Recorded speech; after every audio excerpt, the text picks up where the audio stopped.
to order. Happy New Year to everyone. Any community comments this evening before we get started? Oh, I thought you were playing. I thought Laura had one. I'm like, that's odd. Okay, well, we'll start with the State of the District updates, and this evening we're pleased to have the Dover PTO co-presidents with us, so I turn it over to you, sir. Thank you. Thank you. We're going to talk about a couple things, Martha and I, but I thought first we could talk about some grants. Great. That the PTO approved at our last meeting in December. Okay. So I gave you each just a copy of the application, the amount of the grant, and we've approved all of them. I don't know if you want me to mention each one, or... It's up to you. So you approved everything you received? We've approved everything that we received, and the first page basically itemizes each one and the dollar amount.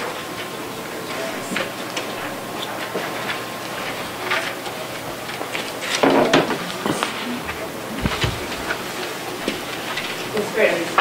Yeah, I mean, $5,000. Unbelievable amount of grants to the PTO. Thank you. Thank you. So we just wanted to go over a few of our events that are now in the pipeline. So we started off our new year with our, excuse me, our Dreams Grow at Chickering check writing campaign. And in addition to our fundraising efforts, we're encouraging every child to give voice to their dreams. So we've given every student a cloud cutout, and they're to write their aspirations, their dreams, what they want to be, and we're displaying those. And so far, 10 days in, we're doing pretty well with the fundraising. We had the first week back after vacation, we had our family movie night, which was a huge success. We saw Rio 2, and we had many sleeping bags and lots of fun, so that was great. We are hosting, and I gave a flyer handout, our first annual Fit and Lit Night, which we'll be holding February 6th, which is the week before Fit and Lit for the school run program ends. So it's basically an evening for families dedicated to fitness and literature. So we want to give some momentum at the end of the program and, encourage the students to keep pushing on. So we plan to have different stations with different themes for books. We're having a local author come. He'll do a presentation. We're having a boot camps. We're having martial arts. So there'll be a lot going on. So that should be a good night. We are also, there's a flyer for our science fair, which the date on that is wrong. That was our initial, but it's in March. So we're holding the science fair, which is optional for all students. It's for the entire school. It's basically a fun event. The goal is to inspire the students to have interest in science and technology, engineering and math. And we will have different judges. It won't be judged based on, first, second, or third, or everyone's project will be on the same level. We want to encourage the children. So no one project will be better. We'll have judges, scientists, teachers, engineers, people from the community. And we'll have science, top science, what is it called? I knew it's a top secret science or something. Right. And they're a group. Top secret science. So they will be there as well. So families will come and they'll view the different projects of the children, and then this top secret science. I hope that's what it is. Right. Because it is now. They'll do different experiments and things. Yeah. So that's about it for the science fair. Is this the first year or the second? The first year for science fair, yeah. Great. Yeah. We're a year of firsts, I think. I know. We're doing 11.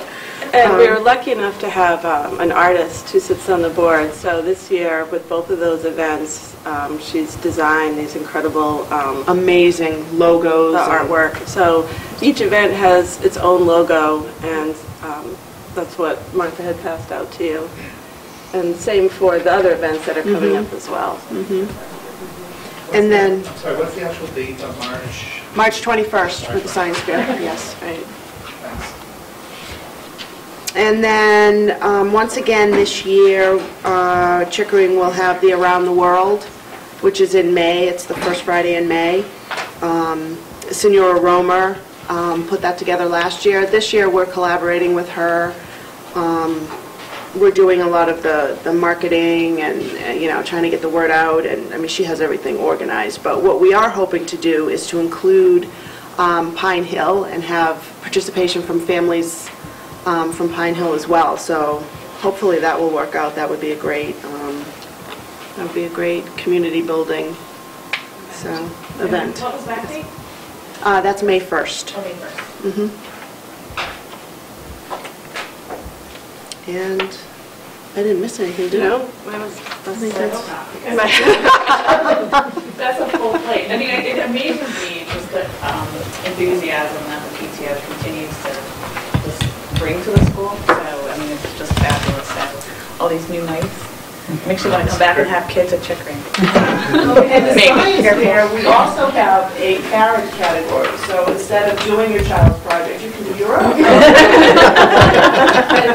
the parent who really is spearheading that Yes. whole event has designed a website. I mean, it's an amazing group of parents here at Chickering. It's really, when you look at the volunteers and the time that they spend Absolutely. on these events, it's really outstanding. We continue to be so impressed and appreciative of everything parents do for us. We thank you. We couldn't accomplish what we do without your support. Thank you so much. It's a big commitment to be the co-president. So, It is. hats off to both of you for agreeing to this. Yeah, I've been there. I know that it is. So I want to make sure that you get the recognition have to be because it's a full-time job. Yeah, it's a full-time job. Thank you. Moving on, now for the other reports, we'll go sort of by Chickering and then central office, and hopefully you read the reports beforehand. This part is just if you have any questions that you would like specifically to ask the author. So we'll start with the Chickering and Laura. I don't know if there's anything you wanted to highlight that stood out, or just want to see if there's any questions. Here's way in the back. Questions. Yeah. Looking forward to talking later on tonight about student wellness and next month about the FLES Spanish program. Do you have any questions or comments that you'd like to make? Central office report. Any questions on the central office report? We don't have, so if anyone has any questions about where we stand on fiscal year 15, I would say ask it now because it's not later on the agenda. So Chris had given us an update and you have a updated financial statement in there. I think the screen wanted to provide a little bit of information on some special ed disability categories. Okay? The screen? So you have in your packet, a couple of years ago, I think that Marla Colarusso and/or Audrey Moran had provided the school committee with some information regarding disability categories of our out-of-district students. I think that there's just some desire to sort of understand what kinds of students from Dover Public Schools, both at the elementary and regional level, are going out of district. So we took the numbers of students in each of the disability categories that are currently out of district and broke those percentages down for you so that you could get a sense of which students are moving to out-of-district programs. And I don't know if you have any questions specific to the information that's there. I think it's useful information just to see the kinds of students we're placing in out-of-district programs. Have we done this in years past? I think See if there's any trends the or- last one was done, I think, 2 years ago at least. Okay.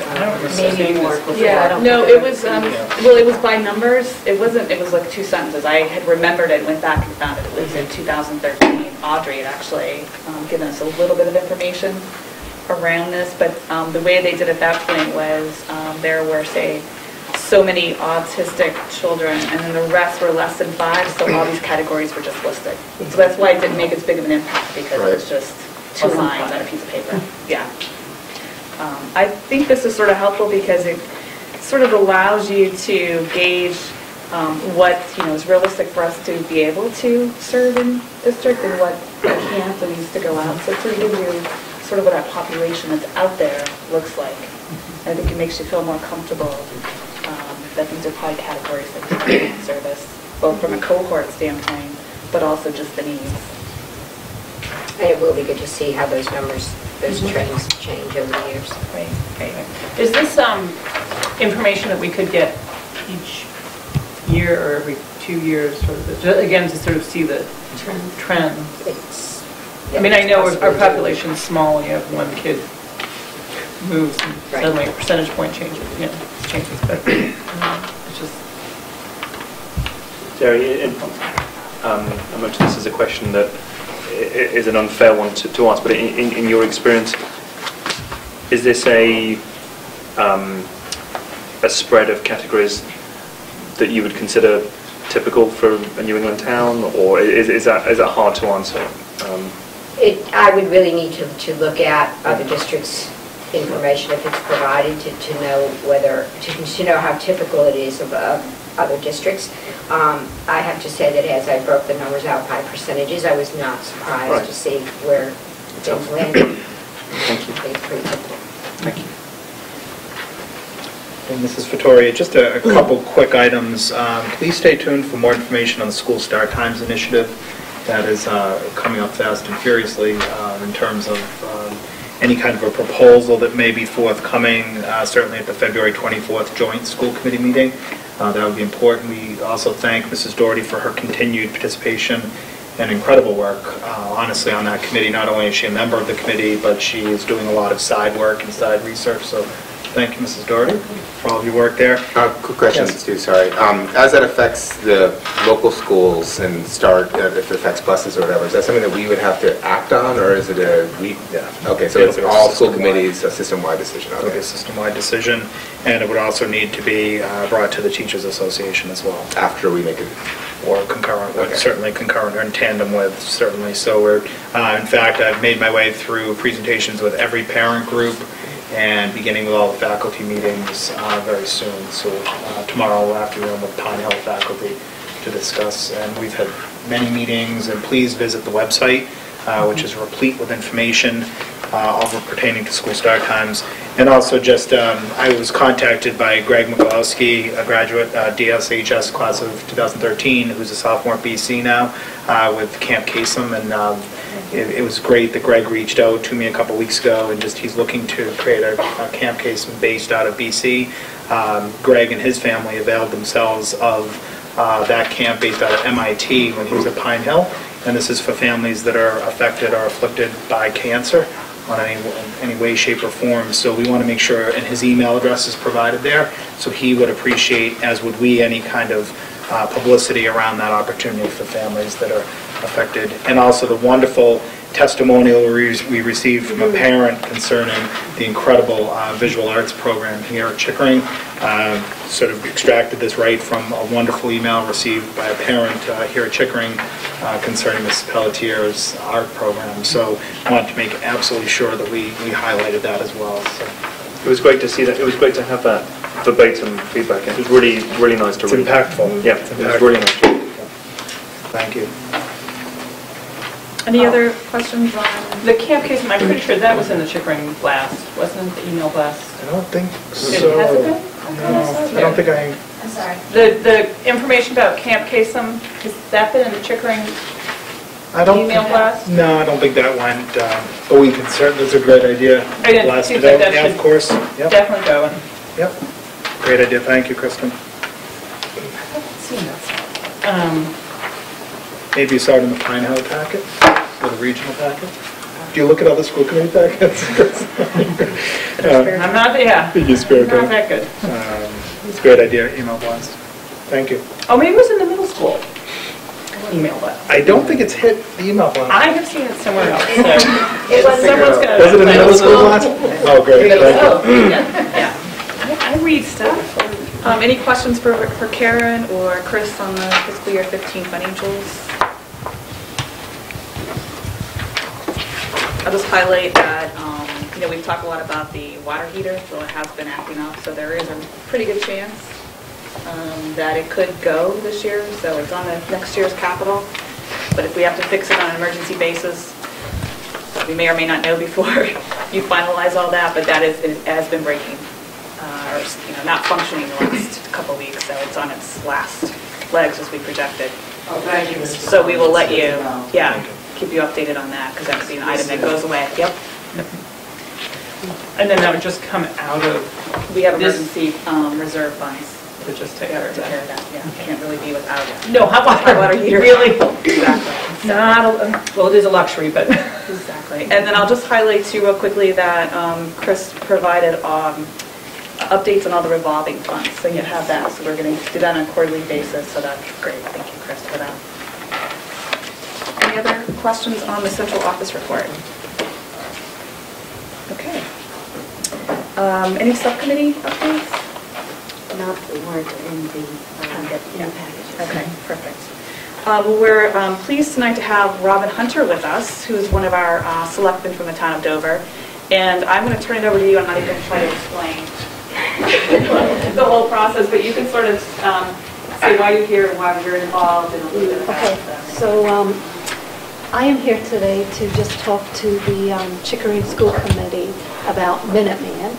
And you're probably wondering why the Dover School Committee is involved in Minuteman, which is a vocational school and serves students 9 through 12. And that is because at the region, both Dover and Sherborne have different schools to which they send kids or students that would like to have or participate in a vocational or technical school curriculum. Minuteman is a region of 16 towns. Dover is one of them. And the school is in need of repair. And for the last 2 years, they have been discussing what kind of a renovation to do. And as part of that, they have also decided to amend the regional agreement. The amendment to the regional agreement has been approved by 10 of the 6 towns.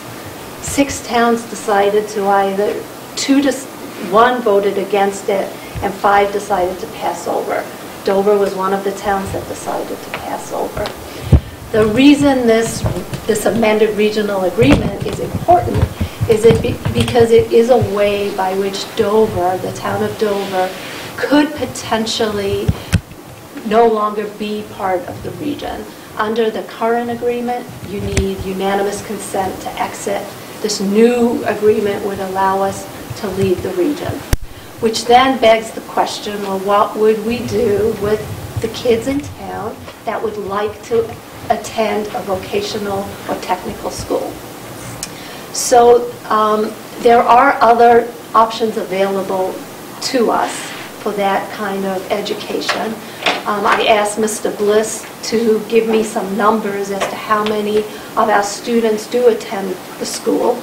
And over the last couple of years, it's been 1 or 2. Under this new regional agreement, the good news is we can get out. The bad news is they've changed the formula. And under the new formula, part of the way they allocate costs is based upon a wealth factor. Also, what they do is every town, regardless of how many kids you have under this new formula, would pay for 3 students under the capital formula. So when we compare the numbers, even though we do not know the cost of a new school, we run numbers assuming, certain costs. What happens is the costs to Dover are astronomical. And not only to Dover, but to every town that has fewer than 5 students. We as a committee are still evaluating what the right choice is for Dover. However, if we were to leave Minuteman, one of the things we would need to do was enter into an intergovernmental agreement with Minuteman. And that's, after having to listen to all of this, that's where the Dover School Committee comes into play. Because this intergovernmental agreement, which would basically be the Dover School Committee and the Regional School Committee of Minuteman entering into agreement to allow the town of Dover to send a certain number of students, you know, whatever we deem is the right number with Mr. Bliss's help, to the school, and we would get priority over students that weren't part of the region. So I am here this evening to ask the Dover School Committee to assign somebody, or Mr. Bliss, you know, I think there's been talk, maybe it's better having somebody from the Regional School Committee, since they know how it will impact, to assist me and the attorney that we have hired to help us with this process, begin to negotiate an intergovernmental agreement in the event that the town of Dover, because this hasn't been decided, you know, recommends at town meeting that we should leave the region. You know, it would be a really good compromise for us. Under an intergovernmental agreement, we could negotiate whereby we only pay for students that attend. We would pay both capital and operating, but at least we would just be paying for the students that are attending the school. So if I may jump in, the Regional School Committee has worked with Dover and Sherborne over the past couple of years on what we call IMA, it's an intermunicipal agreement. And we, at the Regional School Committee level, have entered into that agreement to decide how capital costs incurred on the regional campus are apportioned to each town. And the IMA, that's actually spelled out on our regional agreement between the towns of Dover and Sherborne. But what the IMA affords each of our member towns is the opportunity to pay for those capital costs in whatever means they so choose. So if Dover were to decide to pay cash or out of free cash for the improvements needed at the regional campus, they would do so. And if Sherborne needs to borrow, that would happen. So that's what Mrs. Hunter refers to. We've been working for a couple of years with Ms. Tague and with our bond counsel at the region, with Rick Manley, and we've finally come to an IMA that everyone's sort of comfortable with. So if it's the will of the Dover School Committee, I'm more than happy. It would be nice to work with you again on a project, Mrs. Hunter. This would be good. And we thought maybe because regional school committee members have a lot more familiarity with this whole IMA or intergovernmental agreement, we have on the regional school committee Carolyn Ringel, who obviously used to serve on and chair the Dover School Committee. She is an attorney who could potentially work with us in getting this deal together. Under the regulations under MGL Chapter 74, any student who wants a voc-tech experience would have to vocational technical education, can avail him or herself of a vocational technical high school if there is one in the town in which he or she matriculates. Absent of a voc-tech high school, the student would matriculate at a school where that particular municipality has an agreement. For us from Dover, that would be Minuteman. It happens to be Tri-County if you're from Sherborne. And so any student is legally entitled to a vocational technical education if he or she so chooses. And that's what sort of binds the town of any town, but particularly for germane to our conversation is the town of Dover, in terms of, you know, do we want to maintain this relationship with Minuteman and how to move forward with that.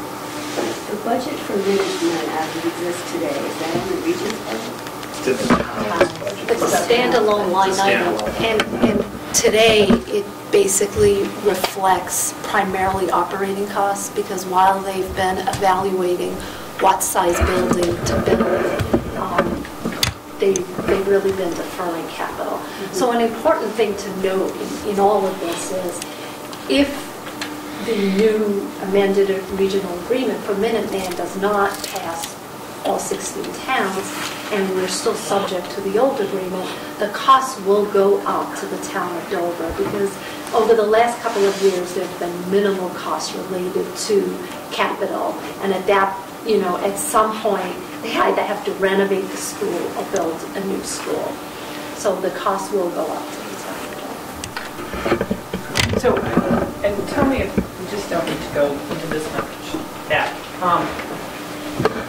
So, if I have a child who wishes to attend Minuteman, right now, they would We're be part able of the to go. region, right, They'd be guaranteed a spot. right. And would the town of Dover be paying X amount to cover Right. the Dennison Right. child? Right. And would that be, let's say there's two people there, he's the third, so the next year is going to be, we'll be paying more. Correct. So Because we pay by student. It's the Okay. capital formula that's punitive. And over the last couple of years, there's been really very, very little capital. And the repairs that have been done to the building are passed on in the operating budget. Okay. But, you know, it's a fantastic school, and I would suggest, you know, if you're not familiar with it, you should go onto their website. They have some wonderful programs that are very technical in nature, and they have graduates that go to, you know, they go to some of the top four-year colleges in the country. So it is a great education. It's just for us, unfortunately, you know, we just don't get more than 2 or 3 students that want to attend the school. We did literally over the past few years, the 7-8 school year, we had 2 students from Dover, 8, 9, we had 2 students, 9, 10, 2, then 3 students, 2, 2, 2, 2, 1 student this year, and then we could have probably made potentially none in the next couple of years. And if your town where you reside has an agreement, as we do, with Minuteman, then that's where students from Dover would first need to go.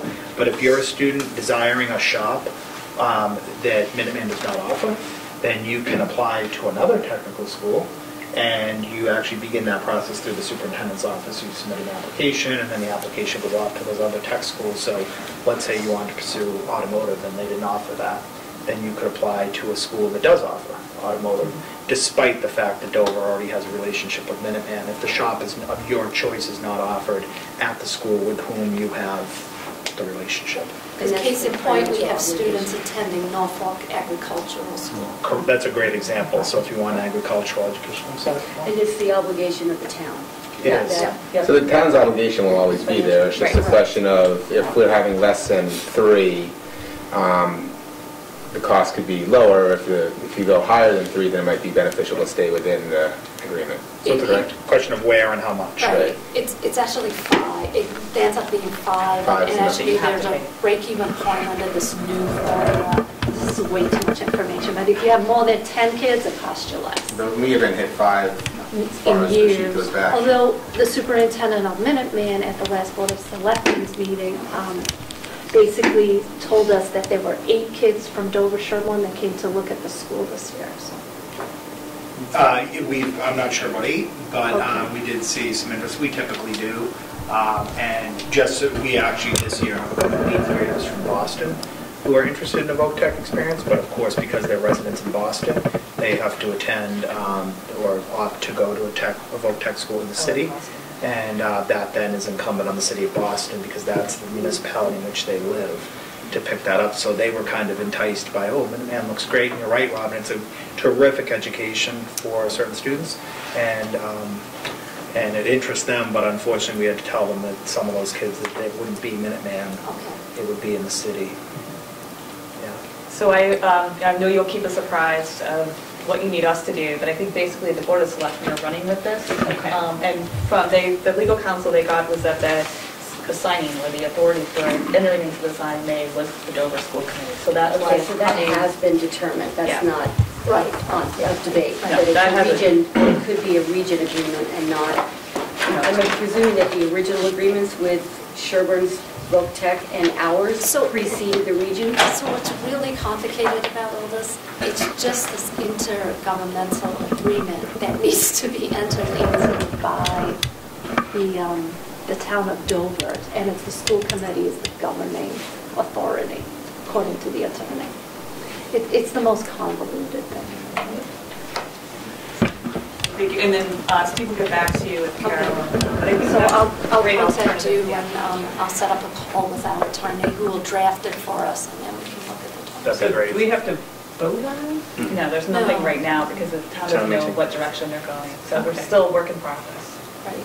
Rob, I just want to say the spreadsheets that were in the packet, I don't know if they came from you, but it was for quite, at the beginning of reading one this, it seemed a confusing thing, but the two or three pages when it got to the spreadsheets, they really helped simplify things and help me understand it, so thank you. If you're a numbers person like I am, I demanded those. Because I tried Really to do the helped. calculations myself, and I just couldn't, and I just said, we can't make a decision without these. Thank you. But there'll be more to come. Can't wait till this goes to town meeting. So Robin, this will continue to be on a town budget line item and not Dover School Committee? Correct. Dover Correct. Schools? Okay. And just one last thing. I promised on I'd be quick, and I keep going on. You said 5 There's minutes. there's 3 warrant articles on the town warrant right now as placeholders in connection with Minuteman. There's one for the town to vote on whether or not to accept the amended regional agreement. There's 2. The second one is whether or not the town wants to opt out of the Minuteman region. And the third one would be this intergovernmental agreement between the Dover School Committee and the Minuteman School Committee, Regional School Committee. And is that only if we opt out? Correct. Okay. So I had 2 and to, so 3 we are put, only if we opt out. right, so we had to, we had to make sure we had placeholders in the event that, because everything's a moving target, it's a working process, and we're trying to muddle through it. It's And as if you clear remember, as the mud. placeholder last year that said it was withdrawn, so you know. Right. Yeah, so, right. Thank you, Robin. Oh, it's my pleasure. You can stay for the rest of the meeting if you'd like. I will tell you, I have a 20-year-old son. It's been a while since I've been in this library. It's beautiful. Thank you for the comment. It's my pleasure, and I'm glad. And you were responsible for the carpet. I know, Yes, whoever selected the color, it looks really good. Thank you, Robin. Thanks. Okay, our next agenda item is our goal focus point for this evening, and it's student wellness. Ms. Diana. Thank you. I will pass this out, a copy of the presentation.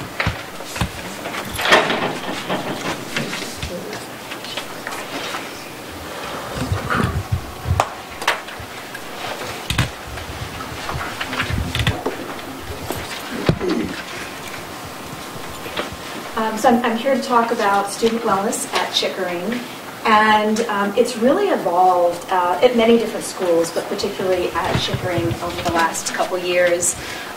It's really very much a shared responsibility now, rather than falling under the domain of the guidance counselor or the school psychologist. So I just wanted to walk you through what it looks like at Chickering now.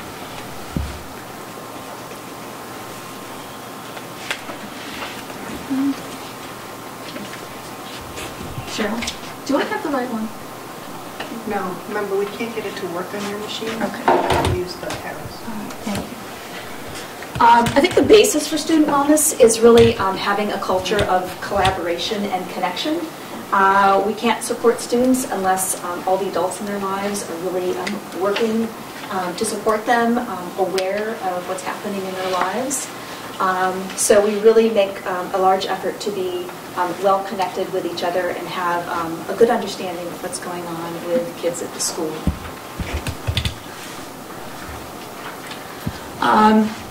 Not too long ago, if children were disruptive or angry or emotionally unstable, they were often sent to the front office for some kind of disciplinary measure, or they were sent to the guidance counselor for therapy. They were sent home. Sometimes they were sent out of district. And that's changed substantially. We've really worked to build our capacity in working with kids with a broad range of things that they're dealing with in their lives. And it's very much a shared responsibility. Who are those people who support kids? It's flexible teams. It's the classroom teacher, guidance counselors, psychologists, administrators are very involved. Any member of the team who has a role in that child's life is there to support them. And we are continually trying to build our capacity as educators so that it's not just the expertise of one person who can help out children, but we are all developing that. There are some things that we do for certain kids in high need, and there are certain things that we do for all students. We're helping them build a toolbox of strategies. Over the last couple of years, there have been a lot of trainings around executive functioning. That's reflected day to day in the classrooms. This year, we've implemented zones of regulation. That's also helping all the kids across the school. The guidance counselor and school psychologist have also started going into classrooms, doing whole class relaxation exercises. Sometimes it's based on a particular need of a student in the class, and sometimes it's not, because we're trying to broaden our reach. And the Open Circle curriculum has been there for quite a while as our social competency curriculum. And it's really a wonderful venue for doing problem solving as things come up. So all those things are great supports for all of our students. Our approach to wellness is that we look at things in a comprehensive way, and we look at 4 key areas. One is sensory regulation. Some kids are overstimulated or under-stimulated. Emotional regulation, behavioral regulation, and cognitive regulation. These are terms that I think our staff are very familiar with at this point, because we talk about them at staff meetings and professional development, and I think they're becoming more understood and more common in the public realm. If we want to kind of boil it down, we like to think of things in this way. We'd like a student body that is calm, yet alert, focused, and engaged. And Cheryl Grussi came up with the acronym CAFE to help us remember that. Those things really need to be in place in order for kids to learn. And this whole idea of looking at student wellness, people used to think that's not really the job of schools. They just need to come in ready to learn. But it really is the job of schools. We have a responsibility to all these kids, and they come to us with many different backgrounds and experiences. And in the end, our job is to help them learn. So I think we're spreading our wings a little bit further to help all the kids do that. Okay, specific interventions that we do. Zones of regulation is being implemented school-wide this year. It's developed a common language. I can talk to any child in the school about what zone they're in. They know what that means. So we're building awareness about that, and also helping kids build strategies for switching zones. So if they come in from recess and they've just had an argument with their best friend, they're very upset, they can identify how they're feeling. They might be ready to talk about it. They might not. But if they say, I'm in the yellow zone, I just had an argument with Harry, the teacher can gauge that very, very quickly. And that helps us put in the right supports at the right time. We come back later, and the child is simultaneously learning to how to move into a different zone so that they're ready to learn. By the way, please jump in with questions. I'm trying to go through this swiftly, but don't want to cut off any discussion. We recently conducted a student survey on the zones. We've put this in place this year. Is it working? What are kids understanding? And Steve Hart and Nisha Hockman put this together for us. We're trying to gauge, are kids able to read themselves, most importantly, but also are they able to read other situations? Teachers will often ask when they're reading a book, what zone do you think this character is in?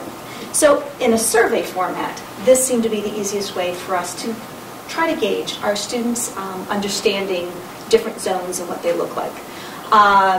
Blue zone, for those of you not familiar with it, is kind of an understimulated zone where you might be very relaxed, which at certain times is just the perfect place to be.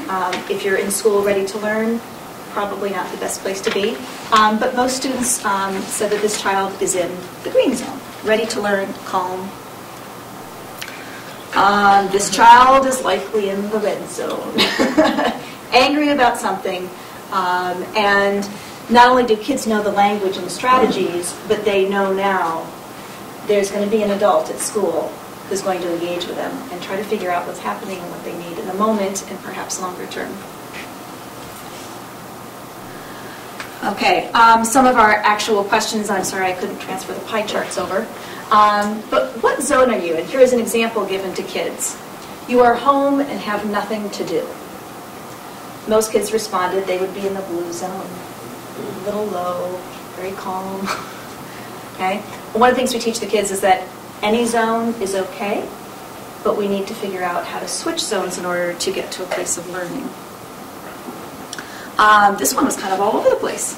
A teacher asks you to put away something you really enjoy doing. The fact that those numbers are all over the place is fine, because students are going to respond to different situations very differently. Some kids, if they're told to put away something to start math, they're going to be fine. They put it away and they get ready for math. Other kids are going to be really angry. Some other kids are just going to just take their time, moving things away to get ready for learning. What's important about this is that we recognize kids are in very different places, and we need to teach them how to respond, and we also need to understand how to respond appropriately. Laura, just Yes. like spot with my math sense here. Is there a typo for the green? Yes. Yes, there is. Okay. Thank you. I copied that from the pie chart, and I must have mixed up the numbers. Good catch. Thank you. 9 is not 27%. It's 105. It's You are right. 100%. You are right. Thank you for catching So that. I'm assuming that the percentages are more accurate than the... Yes. Yes. That's fine. Thank you. But kind of interesting how, you know, like, what, just take a little snapshot into kids' brains. It is. It is indeed. Okay. Then we want to know, okay, if they can identify strategies, can they think of can they think of strategies to change zones? So there were two questions. One is, what's a calming strategy, and what's an energizing strategy? And there's some overlap in responses. Calming strategies: writing a note, deep breathing, getting a drink of water, squeezing Play-Doh, doing animal stretches. These are strategies that are taught in classes. Energizing strategy, notice some overlap, like getting a drink of water. Some kids, if they're just too low, they need a little rev, and they get a drink of water and do that. But it did show that there's high awareness of what kids can do. What does it look like around school? In the classrooms, there's a lot of discussion in monitoring the zones. Specialists, students are sharing their feelings about assessments. For example, in gym class, they've rewritten an entire unit to gauge how kids are feeling about taking the FitnessGram zone. It's brought forth a lot of really interesting information, a lot of feelings that we weren't aware of beforehand, so that's been helpful. Okay, Center for Regulation and Academic Resiliency. This is new this year. It's been put in place, and I wasn't expecting to have this many groups at this point in our first year, but we actually have 6 groups right now to support students in a very responsive and flexible manner. We have a zones booster group, so taking the strategies from zones of regulation and boiling those down for students who need some extra support. Mindfulness, GPS executive functioning, study skills, which takes that executive functioning and applies it to the content, which is really the highest level where we say, okay, let's really apply these. Art expressions is new this week, as is a flexibility and regulation group. Those last two are geared towards kids in the early grades. So it's really grown very quickly. When do the children participate in the last intervention block? It is, for the most part, during intervention blocks. And when we designed the intervention blocks, one of the purposes was to allow for these kinds of wellness activities to be done then, rather than having to find out on an individual basis from each teacher when is a good time, and it was never a good time because it fell during other content areas. So in that sense, the intervention block has really worked well for these kinds of things, because all kids are working in a small group with them.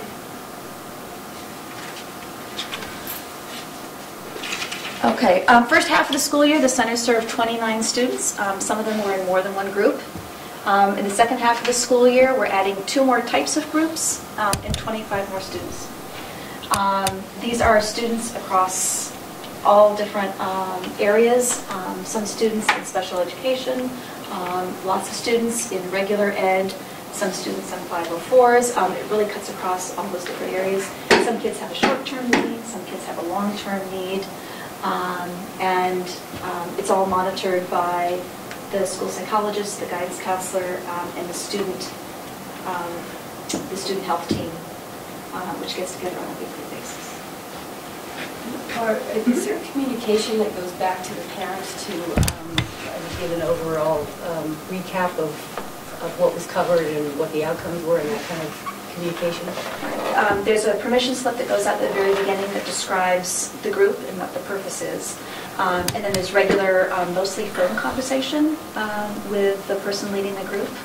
And we are deciding on what's the best form of communication. We want it to be flexible, but that's one of the things we said we wanted to discover this year, what is needed in terms of documentation, in terms of the communication. So that's really important for us. And it sounds like, it sounds like there's real flexibility in bringing a child into this group. It doesn't have to be, oh, sorry, we need to do testing, we need to do this, we need to spend 3 weeks, we need to spend a month, and then maybe we can get you in. It can be, if I'm a teacher and I say, little Johnny really would benefit, it can happen. That's been one of the largest quickly. benefits, to be honest, is just that flexibility. And it's team-based decisions. Grade level teams will get together and say, we've got a couple of kids who would really benefit from X, and they have a discussion, and yes, we can get them in. And at this point, we tend to have classes that run for a certain number of weeks, and we've just started a new series this week. But absolutely, it's very flexible in that sense, which is different from what we were able to offer before. Is it on an IEP? Is it on the grid? Is it a goal? So it's been beneficial that way. Laura, sorry, yes. Quick question. Of the 54 children, is the spread throughout the grades what you would have expected, or expectations are difficult, but I mean, is it more towards the younger grades, or did it all throughout the grades? Now it is all throughout the grades, but it started out primarily in the upper grades, where there were kind of identified needs. And we've recently added some more groups for the lower grades, and so it's evolved in that way.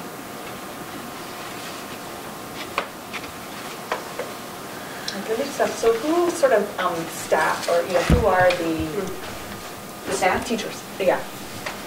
Cheryl Baresi is really the primary driver. So you're in the center and sort of, okay, I was trying to figure out. Right. And Cynthia Shapiro. So they work together. And Sue Pelletier has just joined the group, offering the Art Expressions group. So we're growing, and a lot of people are finding some sort of role, whether it's on a team talking about students, or whether it's actually leading a group, such as Sue just started doing. Maybe you'll talk about this. How do the behaviorists fit into this whole picture? They're part of a team if one of their students is in the group. So students who work with BCBA or right, so that they would be part of the team just discussing the student. So there's kind of an internal core team that's fixed and meets on a weekly basis, and then there are some more flexible teams that work around particular students. But there are times when we've offered some of these courses in IEP meetings, as well as just reaching out when we identify a need to an individual parent. So that's been very helpful.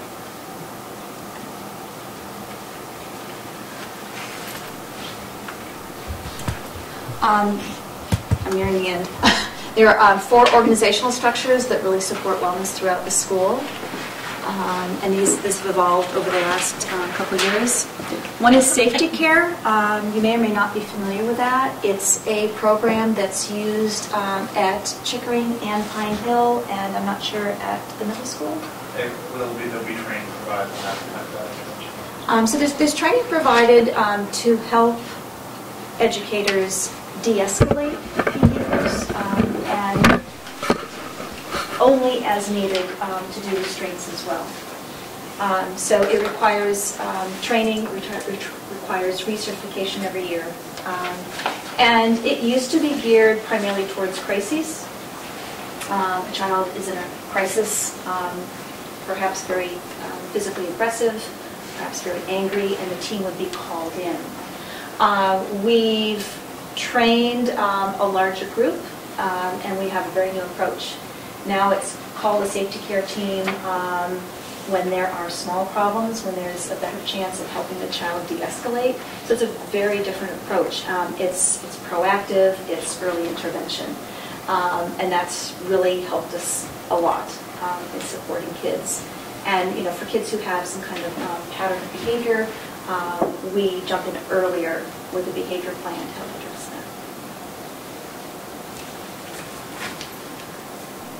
that. Student support team, this has been in place for many years, but it's changed a little bit. We hold these much more often when we want to share ideas and perspectives on the student.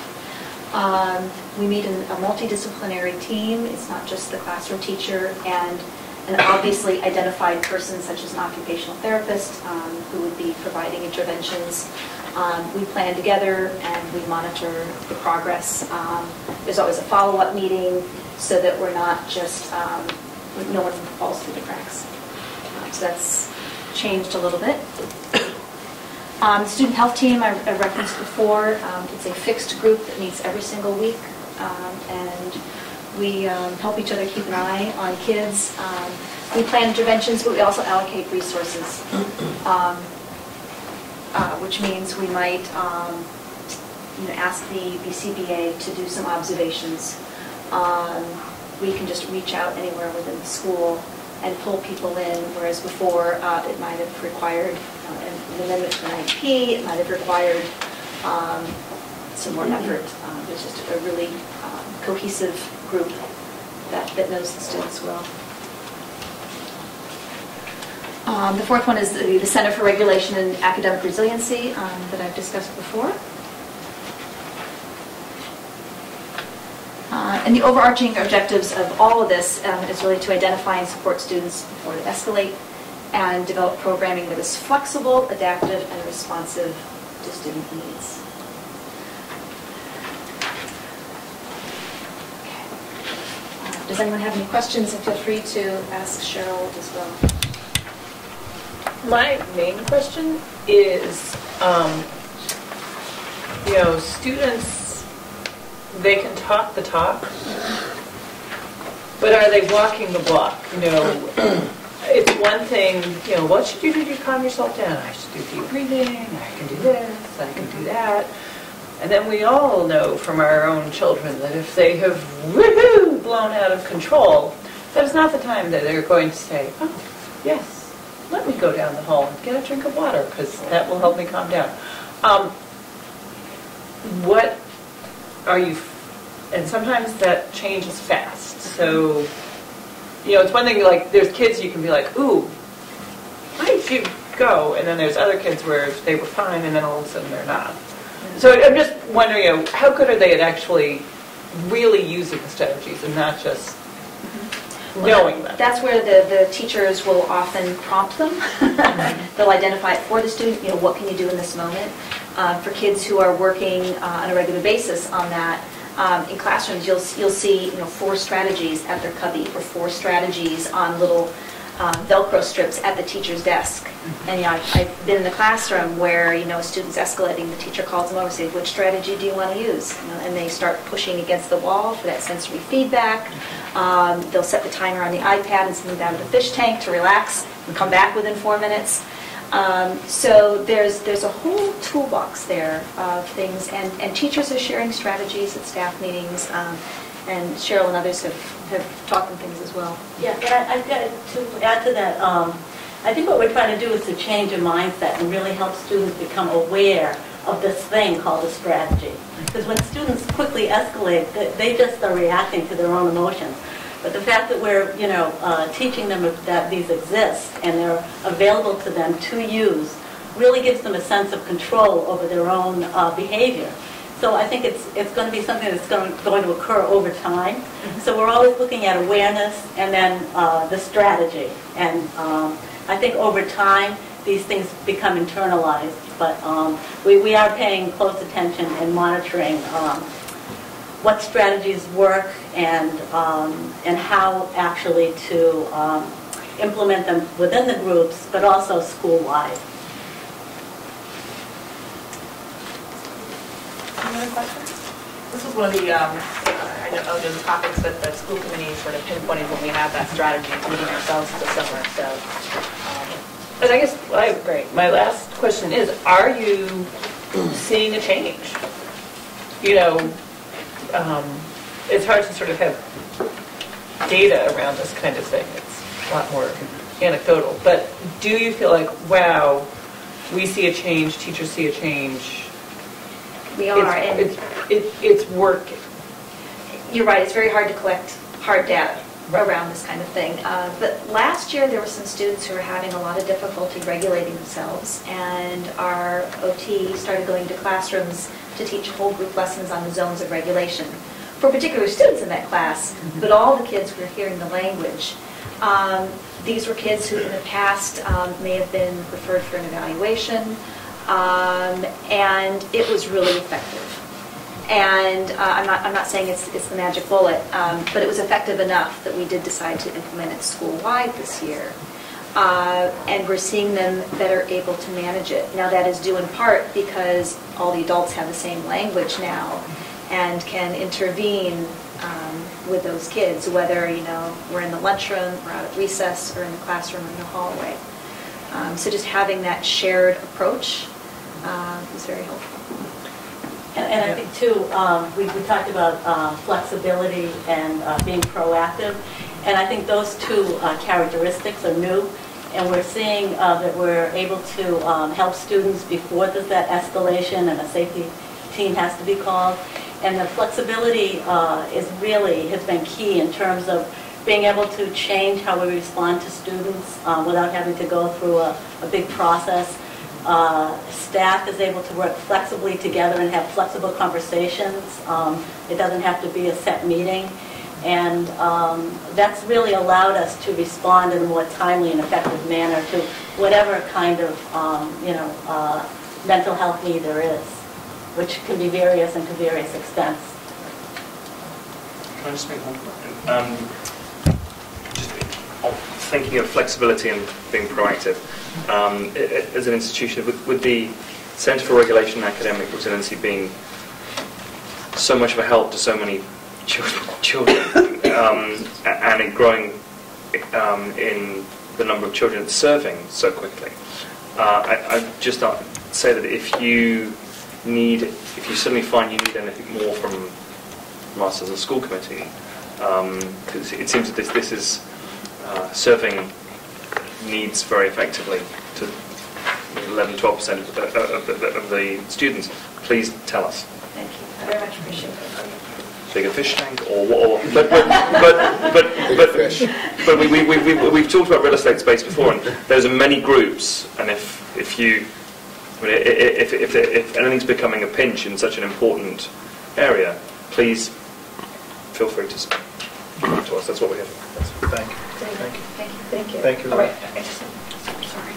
Educational assistants, how are they falling into this scenario? Because I know that's been a big shift this year, is really trying to use those educational assistants more proactively, differently. I would think they could be useful if there was a child who needed to leave the room and shouldn't be leaving the room on their own. That might be a person who could. There are three things that come to mind there. When we had our full-day training on the zones of regulation from the woman who authored the whole thing, that was for our entire staff, including educational assistants. So that was 6 hours of training there. So we all started off on the same page in that sense. We have educational assistants sitting on teams and SSTs now, whereas in the past that was unusual. It's the EAs who are out at recess and lunch when there's that unstructured time and they're seeing whether kids can apply these skills or not. And they have such a lot to contribute. So there's that piece. And then a number of times when kids have had difficulty in the classroom, it's the EAs who will come into the center,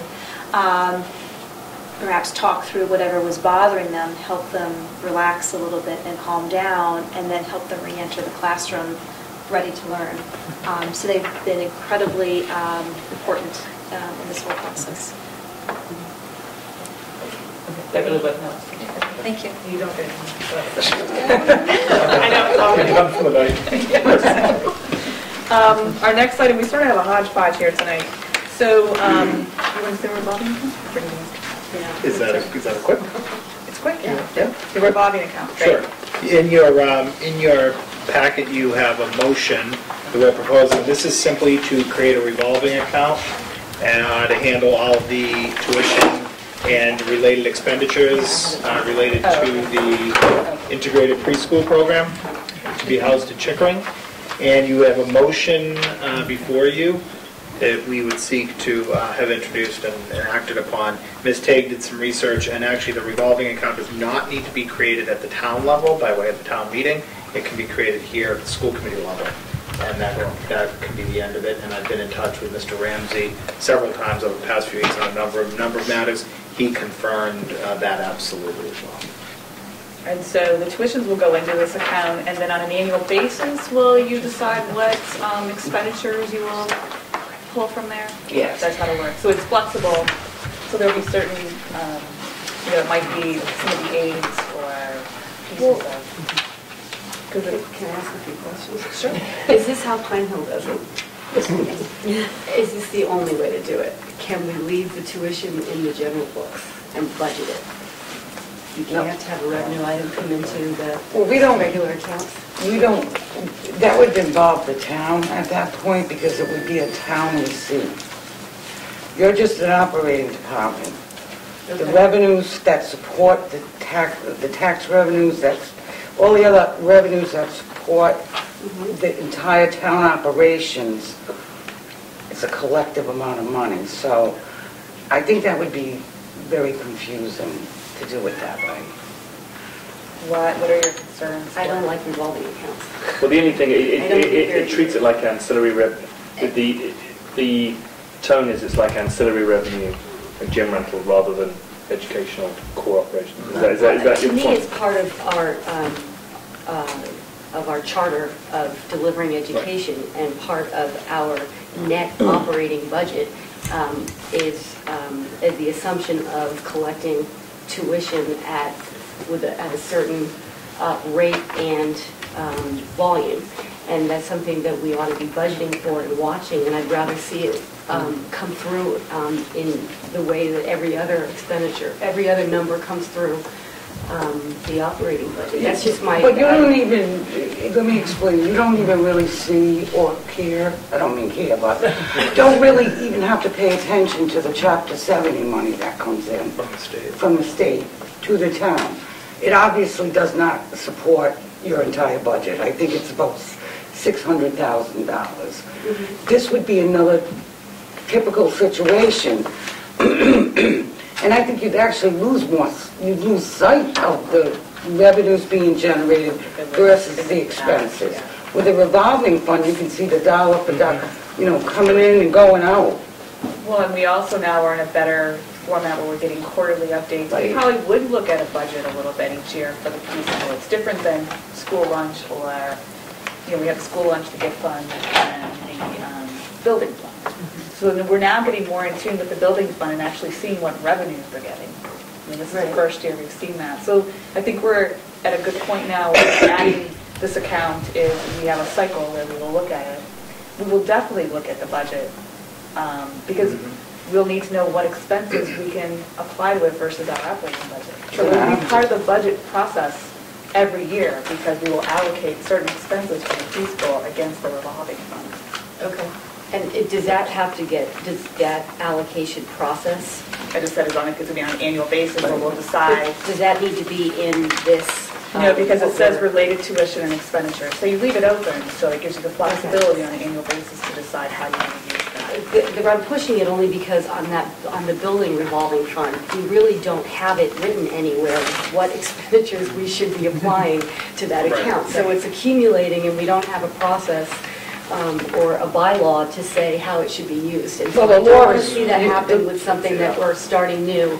I just want to make sure we're asking all the questions and Well, we wouldn't really build a balance here. They would, whatever tuition they're projecting to come in, from a budget standpoint, they would say, okay, this particular aid will be paid out of, it's not going to be huge money. The first year you want to build the balance, Yeah. the fund balance, only because, I mean, you're not even going to be able to pay for a half and eighth from Terry's projections. So I would say it's going to be 2 full years before you'll be able to allocate budgetary expenses and sustain them, because you want to be able to sustain them. So I don't want anyone to think this is going to be like some huge amount of... No, I figured we could be one little bit in and out every, Fundamentally, and we have those discussions with the Sherborne School Committee of what exactly is being charged against the revolving account, and it's disclosed in our budget. Because the tuition from the preschool is not paying the expenses at all. No. Right. In a very small. Yeah. Well, they were estimating $20,000 on $189,000 operating budget. Right. So who's going to reconcile that revenue account to the receivables, to what that we've collected all the tuition from the families and that it meets what we expected? Is that who owns that account? So a lot of the actual billing and whatnot at Pine Hill occurs through the special education office, through Don Fiore, and we would assume that would happen here once all established through Karen Hurley and the special education office, and be further reconciled by the business office. So all the billing and all of that is handled. We do that now with the Pine Hill. Okay, any other questions on this? So I actually asked them to write the motion for us so we wouldn't mess it up. So do I have a motion to establish a revolving fund pursuant to the MGL Chapter 71, Section 47? Are we really making sure that's related tuition and expenditures associated with the integrated preschool program at Chickering Elementary School? So moved. Do I have a second? Second. Okay. Any other discussion? Okay, all in favor? Okay, perfect, thank you. Thank you, Chris, for putting this together. Okay, Mr. Bliss, the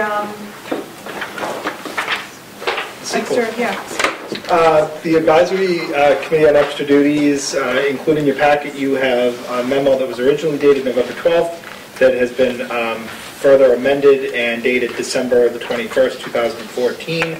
At our last meeting, we began discussing a bit around the technology engineering position that would really be a department chair position at this point solely at the region, grades 6 through 12, and a department chair position for the fine arts, which affects K through 12. We're pretty excited to be here this evening and to share with you that the regional school committee, as well as the Sherborne School Committee, voted favorably in support of this proposed plan. And when we last met, there was some discussion around the cost allocation for each of our 3 districts. And we have broken down the cost allocation by the percentage of FTEs, full-time equivalents, in each of our districts. So Dover representing 21% of our total FTE count in the entire school system, comprised of the 3 school districts. And Dover's cost for the position be $5,024.41. More to the point, however, and it was well taken at the Dover School Committee, there was some discussion around not only the job description, but what are some of the instructional underpinnings and what are some of the instructional takeaways and values of the position. And some of our fine arts teachers spent the past couple weeks documenting and including your packet dated January 2015 is a very fine document that we think lays out a lot of the instructional arguments underlying this position. And I just remind you that, that this would be our first ever department chair for the public schools of Dover and Sherborne.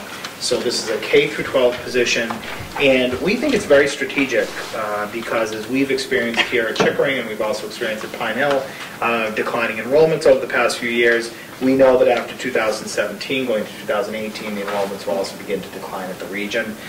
There will be some discussion in future years, not that I'm Gene Dixon with a crystal ball, but there'll be some level of discussion around department chairs. What do they look like? What buildings do they service on a go-forward basis for sure. We think this logically makes sense in the sense that it was actually the fine arts teachers who were the first, when I was assistant superintendent, to knock on the door and say we really would like to work together in a K-12 construct. So this follows naturally and logically from that great work that came out of our fine arts teachers. And we are now beginning to look at the technology and engineering experience. We're in particular looking at that in a K through 5 and a 6 through 12 kind of settings. But at the moment, at the region, we have a department chair who oversees the LFTA department, Living Fine Technical Arts, at the high school, and his equivalent in San Luis Marco at the middle school. So essentially at the region, and they've now voted favorably to have a technology engineering department chair whose sole focus will be on technology and engineering for the region. And it's our hope that we will also have further discussion a little bit tonight around the computer science experience and what that looks like, so that there's an authentic, legitimate, and well-synced computer science experience for all students K through 5, feeding logically into the middle school. So we've provided all of this for you this evening and are very excited. We have some friends here from FOPA, Friends of the Performing Arts, who are here as parents, and I don't know if Judy's been on the traveling workshop. How did Judy know a president? Practicing attorney. You stole the only thing I was going to say. I am Judy Miller. I am an attorney, and I am also the president of the Friends of the Performing Arts for the Dover Sherborne High School. But I live in Sherborne. And so I brought with me 3 parents who are very committed to the fine and performing arts, who are also members of FOPA, who live in Dover, and who would like to speak to you about why this is incredibly important and will be a great enhancement for the students at Chickering and then following them up to the high school. We'll start, we have Marisa Fish, Loretta Borghi, and Patty Gallagher with us. So, hello, I was already introduced, obviously. Dover resident, my kids both went to Chickering, they're now in middle school and high school. Arts are very important to my kids. It definitely, particularly in Chickering, exposed them to many different aspects of the arts, whether it was actual art, whether it was music, whether it was how to attend a concert and be a good audience. And those are things they might not have been exposed to necessarily. The drama program in particular creates a fabulous community aspect, and I found that with both of my children who have very different personalities, it's worked for both of them. I think the continuity is incredibly important from the elementary schools up to the high school, and that appears to be what is lacking a bit right now. Excuse me, my understanding of this position would be as a coordinator overall of all of the aspects of curriculum, concerts, whatever the aspects might be. And I just want to say that I think that's incredibly important and that we could only benefit from that. Thank you.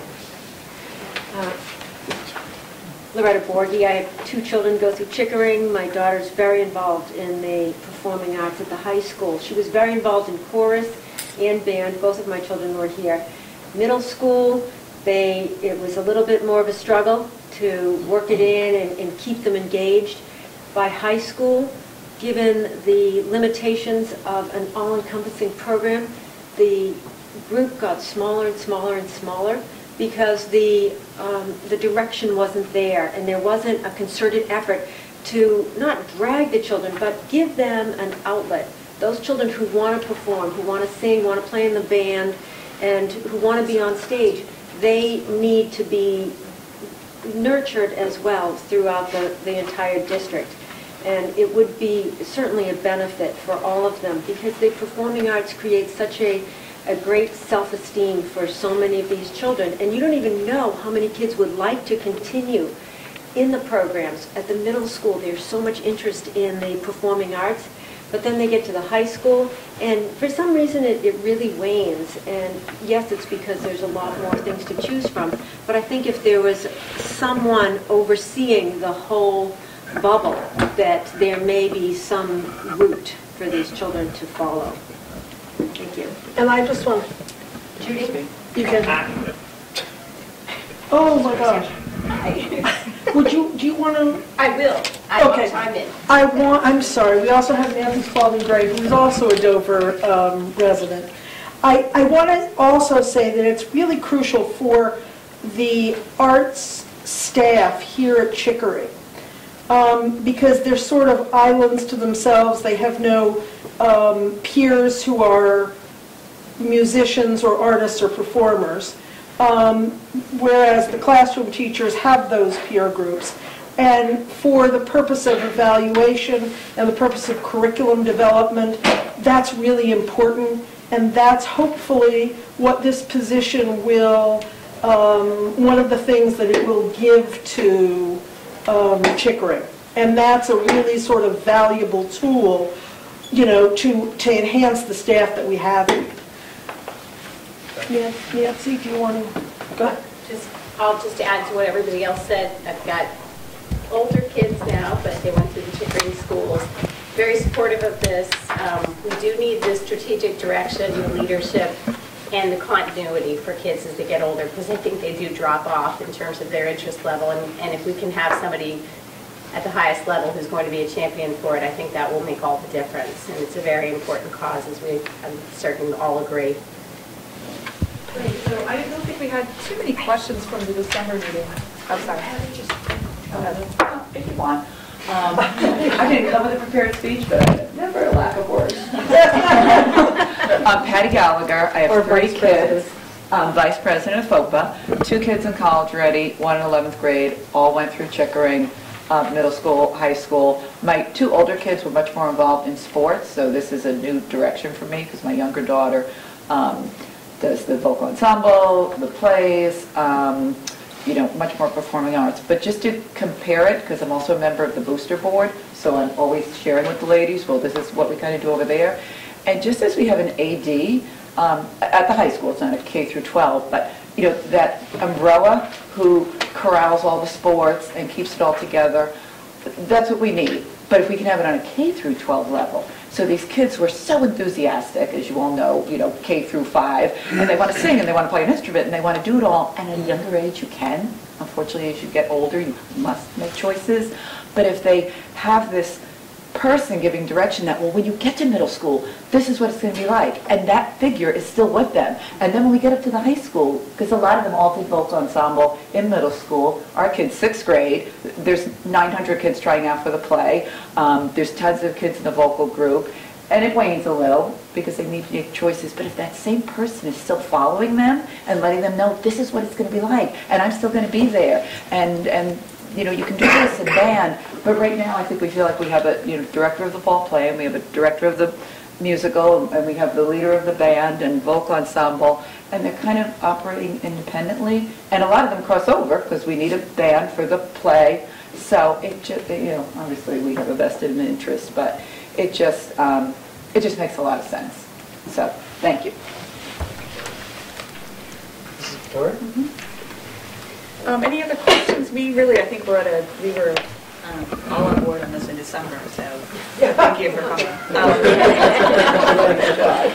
The only question we were, I think a little concerned about the money that was going to be sort of covered by the Dover budget and sort of the benefit. And I think one thing I spoke with one of you about is that I really looked at the investment down here as an investment for the K-12 child. So maybe we're paying a little extra here at the Dover level, but it's going to benefit the children for their whole experience in our public schools. So that's, I think, where I came to being able to accept, the $5,000 for our budget.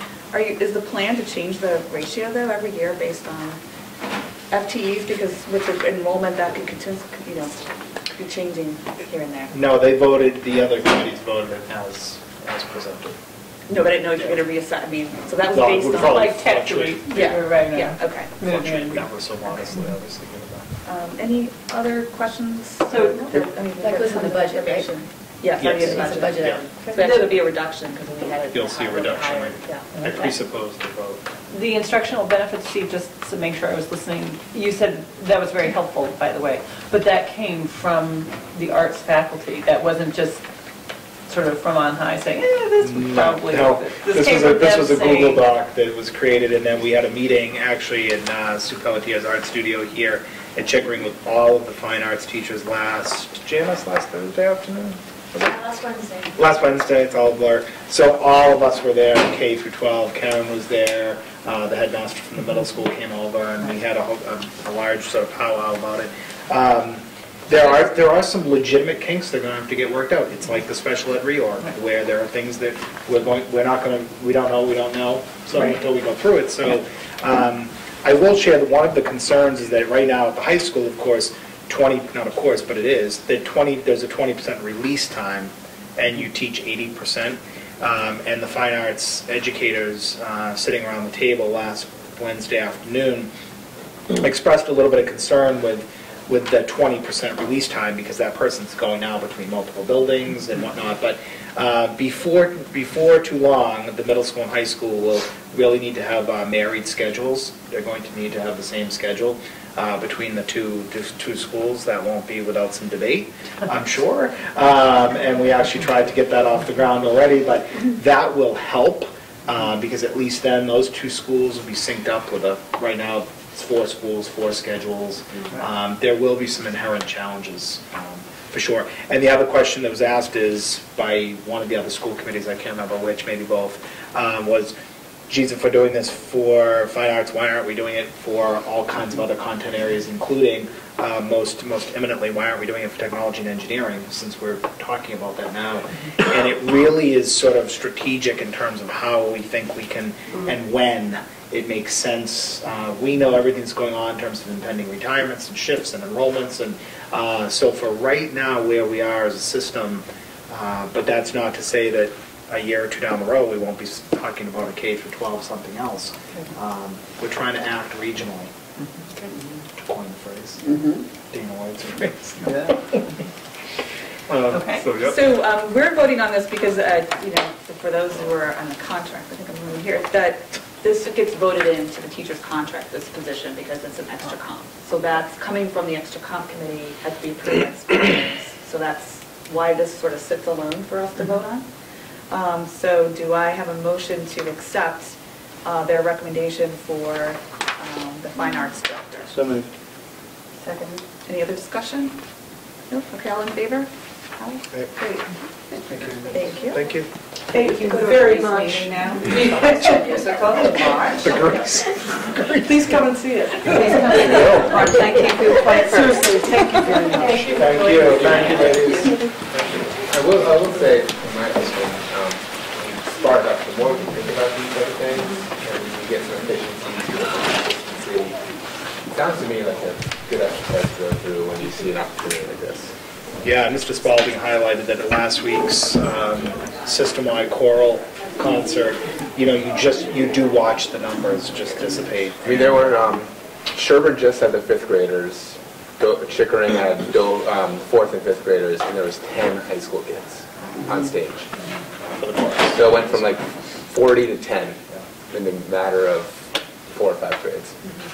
Not to suggest that this is the panacea, because I wouldn't want to put pressure so that we have no applicants for the position, but it certainly is a step in the right direction in terms of thinking regionally and acting regionally. It's exciting. This is great. So moving on to our most important agenda item tonight, not that everything isn't important, but the 2016 budget. So I'm going to turn it over to Steve and just sort of let him walk us through where we have come between December and tonight. So if it's okay with Mrs. Fattori, what I would like to do is actually draw your attention to the revised talking points, just to refamiliarize you a bit with the document. We will only speak to unless you want to speak to other things, we will speak to the issues in red, and even not even all of the issues in red, but just sort of glance over some of them. Keep in mind we're 3 school districts, so some of the items, we're not going to read all. Keep in mind that with 3 school districts, sometimes questions related to our budgets surface, and they surface again, and they surface for a third time. So drawing your attention to item 7, which has a lot in red, this is about the retirement issue. In the new educators contract, we have a placeholder in the Chickering budget, we did, for 5 people retiring at $5,000, a $25,000 placeholder. In your budget changes page, which we'll walk through, it's the colorful cover page you have that walks you through all the changes since we last met on December 16th or 17th, whenever we last met. You will see that administration is suggesting that we reduce that line by an amount, but this is the page. This is the changes page that you have. Yeah. Okay. So you will notice that for teachers' longevity and retirement, we're suggesting that that be dropped by $15,000. That allows for a window of 2 retirements, 2 people who may take advantage of the $5,000 for next year. So we already know of one of them, right? Didn't I read that? We already know of 1 retirement for the end next year. of this year, but this is for next year. Okay. So this is always, and I will tell you, the reason there's so much red here, this has been a topic of very rich discussion at the region, and a lot of discussion with Sherburne Advisory about this topic. In fact, I have a meeting tomorrow morning with the chair of Sherburne School Committee and Sherburne Advisory in my office to talk about this issue. So, and it's simply kind of isolating what's the number, what's the amount, what's a reasonable number to expect of retirements. So we're suggesting that that line be dropped from the $25,000 to $10,000. And so the original assumption was 100% participation, and so Right. you're dropping. Well, I think they were trying to budget to the extent of the contract. Yeah. Right, because what happened over time, Lauren, in the last contract that expired is that over time, when budgets, we crunched, et cetera, we never really fully budgeted for the retirement provision called for in the contract, so we don't want to have that happen. And 2 is a realistic number. To think that 5 teachers will retire out of Chickering next year is fiction. And this is Candyland. That's not going to happen. We wouldn't want for that to happen. So that's why we have all kinds of detail around here about how many teachers are taking longevity and how many next year in the building. And I will just draw your attention, when we say that Chickering School next year will have 20 teachers receiving any form of longevity, please don't conclude that that means that 20 teachers would be positioned to retire.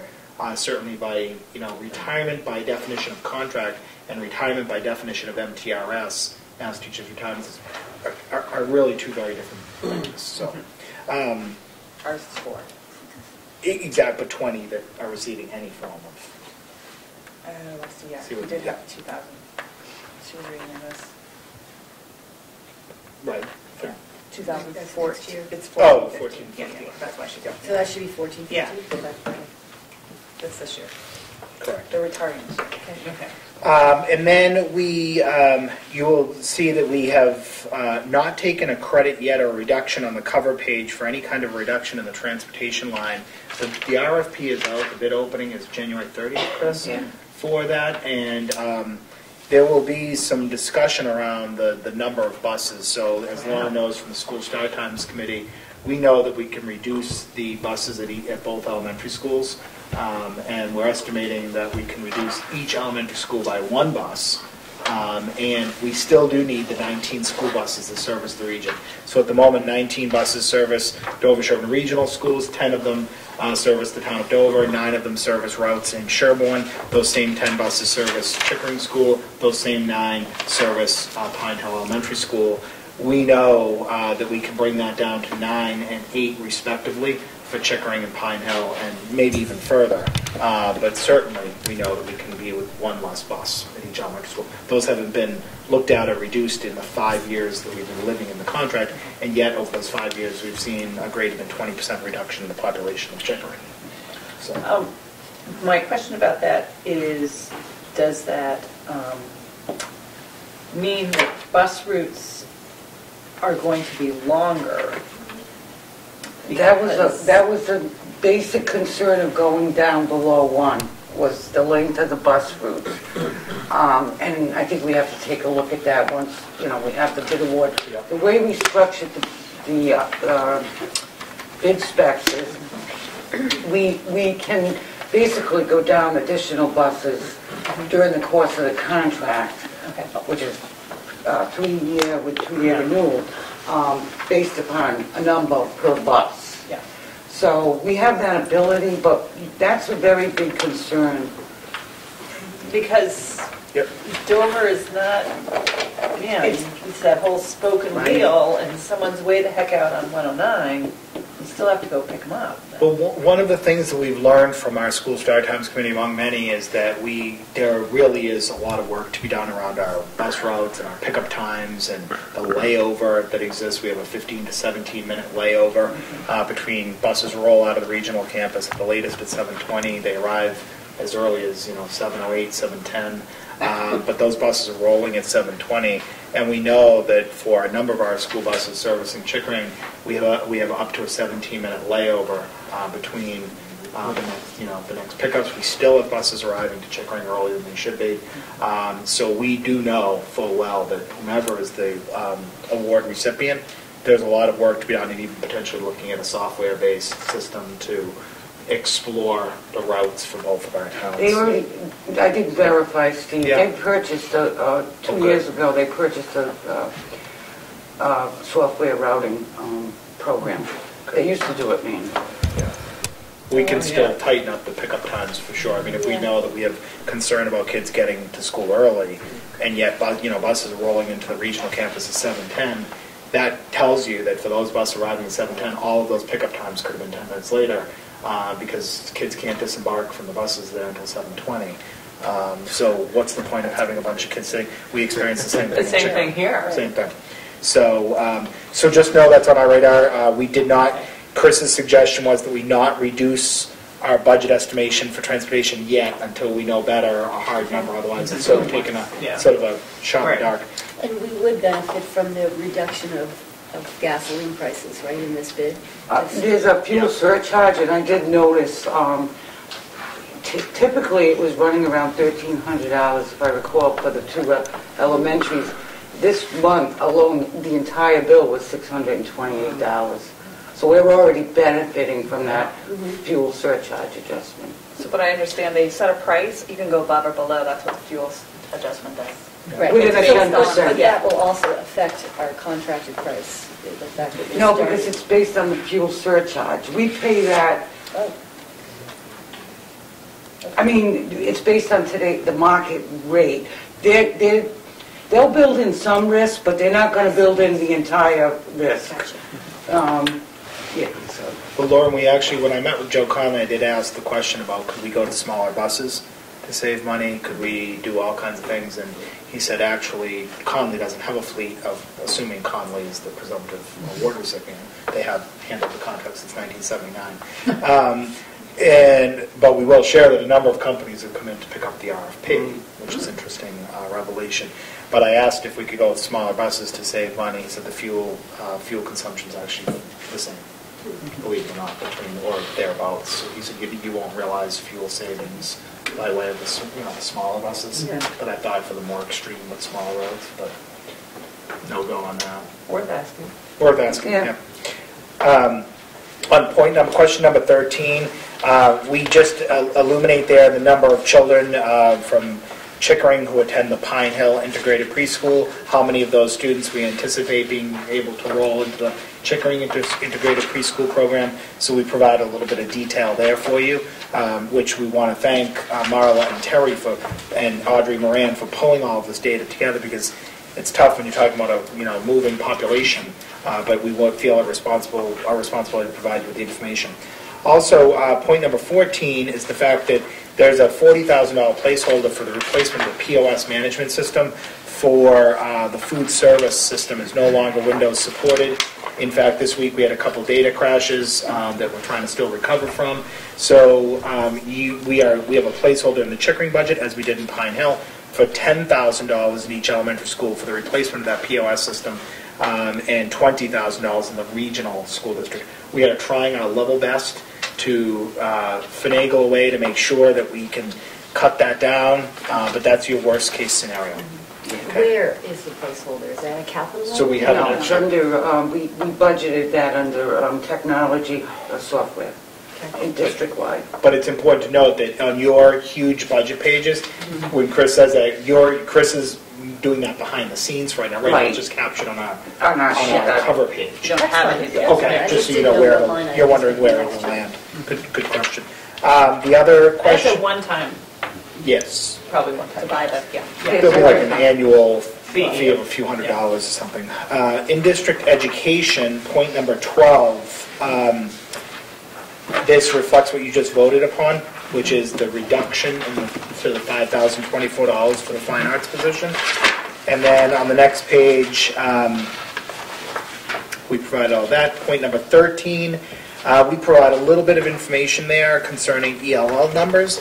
I just want to caution school committee, as we did the other two, that there's not a direct correlation, as you often hear, between the number of students. So, you know, I often use I tell the story that when I started 6 years ago, you know, we had, I think, 4 ELL students, and as early as a year ago, we had 43 or something like that. We've got a huge uptick.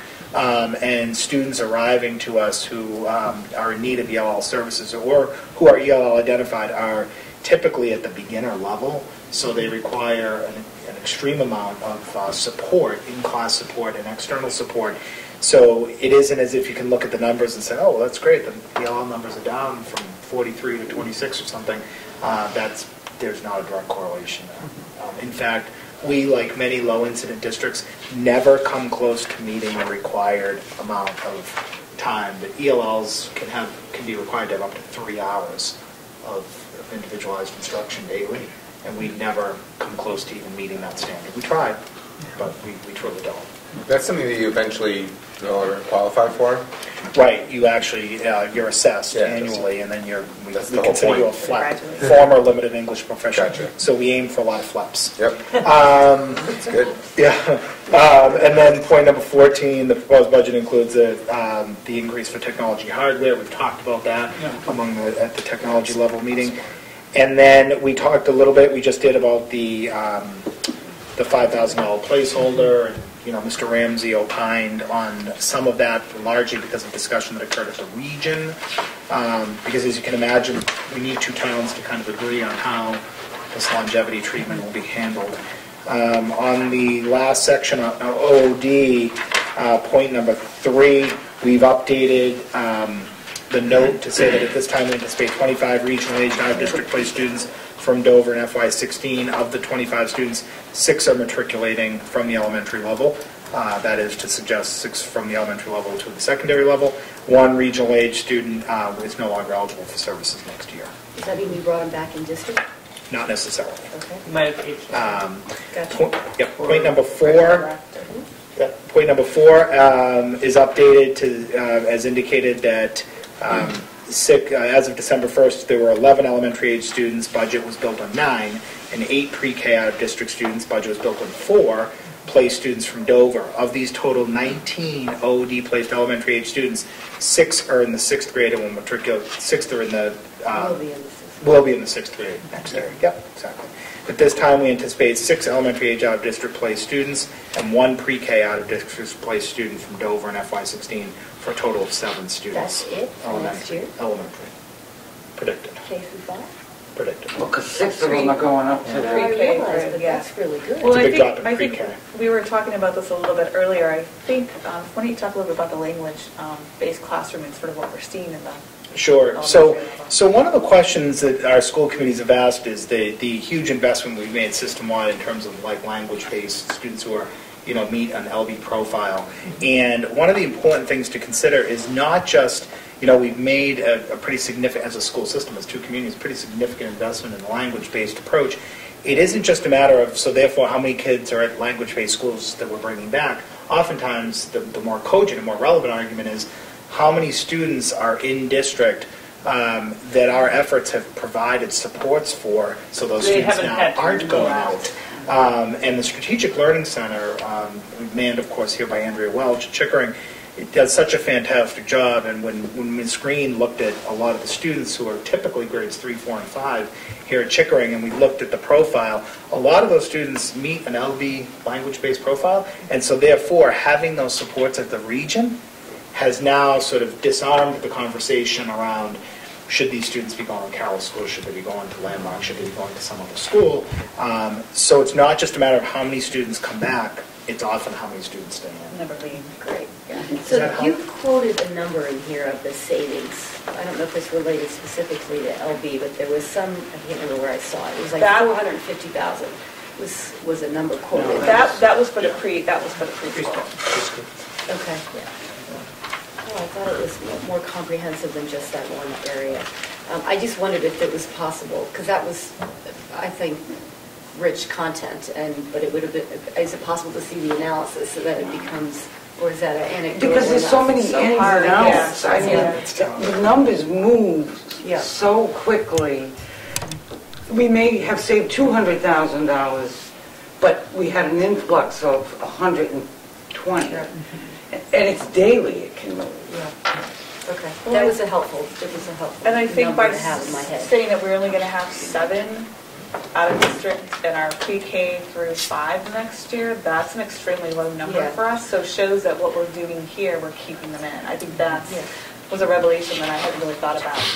When we do the budget presentation for the town, that, to put that in historical context might be a really good number to look at, because if the numbers were like 11 to 15 and now we're at 7, that's a huge change that supports the efforts that you've done to keep things with the language base. Well, without the preschool next year, that 7 would be at least 13. Yeah. But if we can figure out a way to make it simple enough on a chart or on a, in a matrix, I just think that's really powerful information that gives credit to the work that's being done to be as efficient as possible in delivering the education. Even just looking at those pre-K numbers, saying this is what we were this year, this is what we would have been, with a footnote, because we have an integrated preschool program, X number of students, that's down and dirty. And on average, out of district for pre-K is 40 versus in district is 11 or whatever the number is. So that's good. Yeah. But I do think it's also important to remember that on the one hand, while this is great that we're either preventing, we're doing what we need to do to keep kids here and meeting their needs here, that the children who are then therefore going out of district are children with probably multiple serious needs, and to meet their educational needs, that's expensive. So your numbers may go down, but these are the kids who need the most services. And we can't serve that. We're too small, and we're not specialized enough, and that's just... So that's just important to remember. Well, that's evident even in the budget. Yeah. If your enrollments are going down, but yet your out-of-district numbers are going up. Yeah. And it's because of the type of service needs. Yeah. But, yeah, no, it's true, and it's that delicate, Kristen, you raise a good point, that fine line between what programs, what's realistic to meet students' needs, what services and programs do you put in place, and then what are we just too small not to do? I mean, that's the... And to serve them the best. That's right. There are children who have very specialized needs that need to be served with highly specialized educators that, you can't have a class of 1. We strive to keep students at Chickering in a least restrictive environment to meet our FAPE responsibilities, and I think the school and the team have, in a concerted way, in a very acute way, have really made a quantum leap to that end. Yeah. This reflects that effort. Can I ask one small question, just on a number which jumped off the page? Has it historically been the case that all of our out-of-district 5th graders have gone to the middle school as 6th graders? Is that my understanding of point 4? I think you're misreading. I'm misreading. Right. They're going to middle. They will then be part of the regional calculus. It's not. So they're not matriculating to the middle school. But no. Okay, they're jumping line items on this piece of paper. They're just they're still in the Dover in our budget. Got it. Right. No, fine. Ignore. So on the cover page, then, if we draw your attention to the cover page, if we can do that, the changes page. So your first gray line that runs down says presented January 20th, 2015. So everything above that gray line is everything you saw on December 16th, 17th, 16th. And then everything you see below that, we can sort of go right down. You see the POS management system for, you see the hardware technology line. There was a desire to just literally round that up for the purpose of the budget to make that an even $15,000. Classroom teachers is $30,000. That's the adjustment because we do have one known retirement happening at this point at the end of the year. And so we recognize that we can realize a $30,000 savings in that category. And teachers' longevity retirement, the proposed reduction of $15,000. And you see the slight reduction in the fine arts department share of $957. That's based from your December version to your tonight version. So those are the net effect of that is that the revised Chickering in-district education be then down by the $111,927 or the negative 1.67%. And I'm just going to jump in real quickly because my mind said in that number though is $189,000 for the pre-integrated preschool. If you go down to the yellow, you'll see if you take that out, our budget is really down 4.5% over last year. If you're comparing apples to apples. You're in district. In district, right? Yes. Right. In district. No, but that was one thing when we were working on prepping for tonight with Dawn, and rightfully so, and then she worked with Chris on this to say negative 1.67 is still sort of a fully loaded number in the sense that includes $189,000 worth of related integrated preschool, so it would be a negative 4.5%. Budget. That's what we can control. Yeah. No, again, that's just in districts. Yes, right. But your out of district is, I mean, for us, 2.44 is pretty. Actually, I shouldn't say total Chickering budget. It's that number plus the 30. It's not really a Chickering budget, it's total Dover. Plus the 35. Okay. Because they're both numbers. Okay, and the 76 negative is because of one? Does this list? We haven't talked about the. Yeah, we need to talk about that. The one other thing.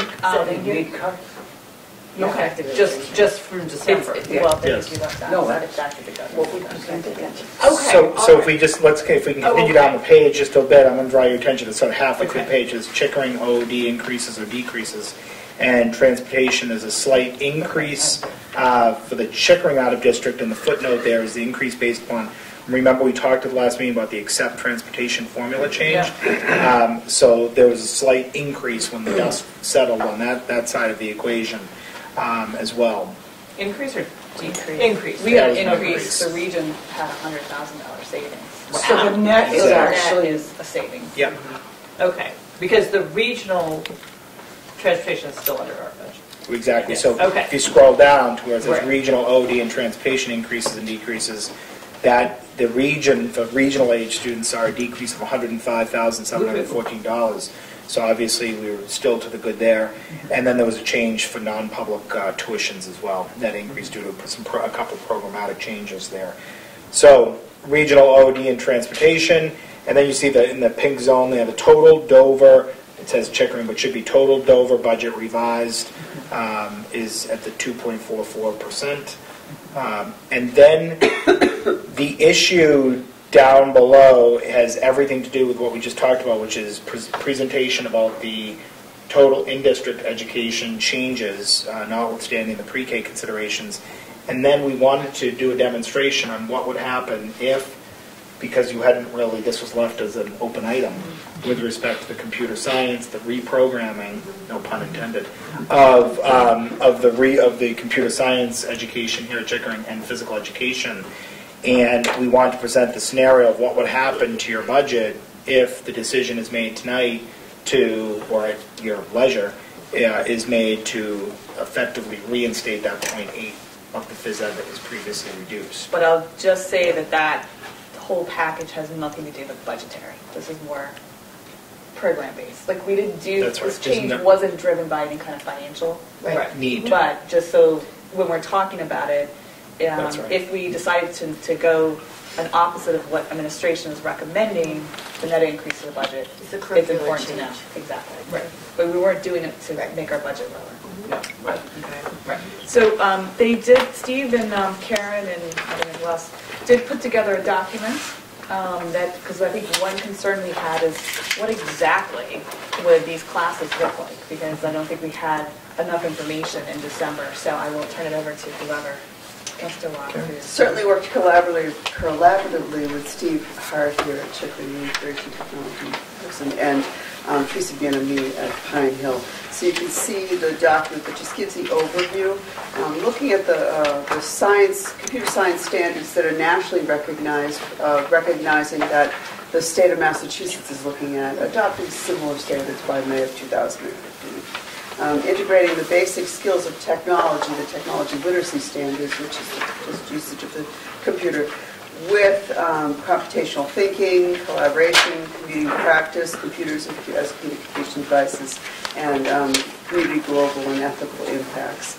So some of the excerpts from those standards, students will use those technology resources to solve age-appropriate problems. They'll gather and manipulate data using a variety of tools. They'll actually construct a program. So doing some computer programming, and recognize that computers model intelligent behavior. So code.org, you saw the code.org conversations across all of the schools, K-8, has released a K-8 course curriculum document. Steve Hart was trained in code.org, went actually in the beginning of December. Teresa Ben-Ami went last spring, so she's implementing some of these experiences at Pine Hill, but working collaboratively with us. On January 21st, both Steve Hart and Teresa will get together with Diane Papadopoulos, the K-12 Technology Integration Specialist, and myself to look at what curriculum would be spread out across grades K through 5. We had a preliminary meeting a couple of weeks ago and looked at the 3 courses that are offered by code.org, and you can see those 3 courses are outlined below. The kindergarten through grade 1, recognizing that these students are usually non-readers and what they would be doing. Also recognizing some of the structures that are in place with the BBOTs here at Chickering for kindergarten and 1st grade. And you can see the 2nd and 3rd grade and the 4th and 5th grade curriculum. These will actually move nicely into the middle school, where so the technology integration specialist is using Scratch, Logos, all those types of computer programming software. And then on to the high school, where Diane Papadopoulos actually taught Visual Basic this year, and we're looking at bumping that up to a different language, because Visual Basic is not necessarily the most pronounced, but it was the one that was there. The courses are flexible, so educators at Chickering and Pine Hill can look those over and decide what's developmentally appropriate or fits K to 5. And then the Code.Studio teacher dashboard makes it easier. The lessons are written, they're aligned to the standards, and they're very well done, and it's impressive to see what students can accomplish. Also, an international look at computer science. The UK, K to 5, all students participate in computer science program. So I think just to recap, because Adrian, you weren't with us in December, so one of the, the 2 Ps, we would take one away for this, but would also alternate with Chickering reporters. Yeah. And then the flip side of that is then everyone would do bands, am I correct? So that's a slight change, because right now... Everyone would do we have bands? capacity for that? That's something that we've proposed. We will explore that more and see how that might actually work. That's one of the possibilities. Right now Both you years? choose. Sorry? Both years? So an instrument is mandatory in 4th and 5th grade. It's one of It's a proposal. You are thinking about making learning to play an instrument a mandatory part of your education and curriculum at Chickering for 4th and 5th graders. Yeah, and It is now. Right? Instrument is an option in 4th and 5th grade. Right, it's an option, but if we said everyone's will be doing band, then it is mandatory. It's one of those, we have to look at it through the point of the curriculum and the schedule and the staffing. So all those 3 things we're looking at right now. So we made a proposal that we think would work, but it also involves a lot of conversations that we have not yet had with all the individual educators that would be involved in that. So we think that's the track that would likely happen. Okay. We need to figure out the details of that. So discussion, because I know we've had a month or so, actually a little more than a month to think about it. More information provided as to what the courses would look like or the classes would look like, because I think there was more of a thought process without this information that was going to be more like word processing and keyboarding, and that's not exactly, that's not what the intent was. I have a question that's more about our role.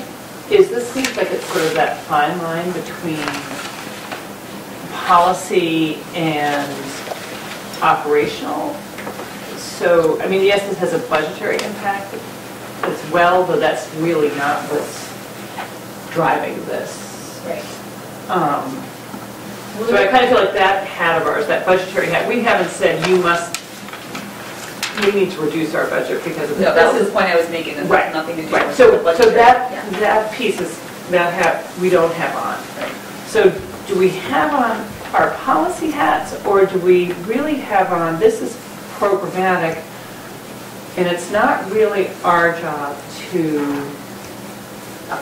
say yay or nay. Do you get what I'm saying? I'm asking a much more philosophical question here. I almost want to set it a little bit aside from whether or not we think this is good, but it's sort of like it's sort of a tricky thing. Because we have policy around curriculum reconsideration, but that typically is curriculum reconsideration when there's a controversial topic or a controversial book or something like that. But truly, that's really the only policy that's really around that. So at the high school level, we bring forward a program, and it's the only building that we do that. We bring forward the program of studies, and all the changes are outlined. So this is becoming CP, and this is honors, and this is all these changes. And the regional school committee asks questions around that, and ultimately approves a program of studies. Even that sort of is delicate in terms of it doesn't really have policy, it doesn't really have budget at that point. So they do it because they've always done it, but you raise a good point. I see it though equal to world language. That I do, where it's the core curriculum that we think the school should have. So how they do it, we don't tell them how to do it, but as far as core. So this is adding a little piece. I mean, it's been in and out. It's gone away, I think. But it went away. But it had significant. Well, it didn't. Exactly. It was more keyboard. It did. But current and but it also had a big impact on sort of the school day and what was going to. I mean, I see that there's a curriculum, a major curriculum decision that is sort of policy. Because are you going to offer? Another place that it touches is if we don't have our wellness policy updated yet, but I think it touches some of the proposed changes to the wellness policy to the extent that as a K through 12 structure we buy into, there are mandates as to, I mean, you put the guidelines in there as to how much physical education is required at the different grade levels. At least that's how other school districts have done it. So it doesn't touch there yet, but it could touch there to, when we make proposals. For the implementation guidelines, not necessarily for the policy. The policy suggests physical activity, but we were looking at the implementation guidelines as to how much that would look. I think it's fair to say, and for Adrian, first of all, Adrian, we're glad you're better and welcome back to the party. It wasn't the same without you. But in all seriousness, it would be wonderful if we had a longer school day. And talk about that in the budget implication, so that we could keep everything and keep adding on, and we just do not have that. It pains us not to have that ability to do that. There are urban districts out there that are applying for ELT grants, extended learning time grants, that are extending the school day purposely for a lot of reasons having more to do with urban settings and our suburban setting, for sure. But we would love to be able to do more. So it is literally not like, let's just start moving things around on the chessboard. We don't want to move phys ed off, but where and how do we keep in this highly traditional 6.5 hour school day, how do we continue to load things in without something coming off? We're going to be rolling up, and we will feel it and hear it from 3rd, 4th, and 5th grade teachers in the next few years when Spanish rolls in. In those, otherwise, I hate to say it, but they're high MCAS, there's that added pressure. Those are MCAS years in 3rd, 4th, and 5th grade. So we fully anticipate some conversation with 3rd, 4th, 5th grade teachers who will probably take more issue with Spanish rolling up than we maybe experienced with. And we want teachers to be super stingy, with their time and what they teach. But we're apt to hear more from 3rd, 4th, and 5th grade teachers. They want it. There's probably no debate around that, but how does everything fit in? So is this an either-or discussion? Is there no other way to fit this? You were potentially losing gym and bringing in the computer science. Is that what? Losing one section of phys ed, not losing phys ed. Yeah, I'm sorry, one section. Right. Yeah.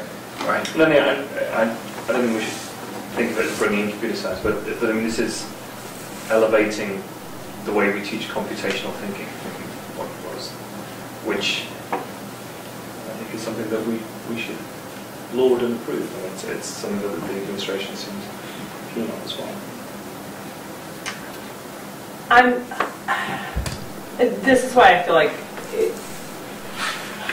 personally, and with a background in education, I'm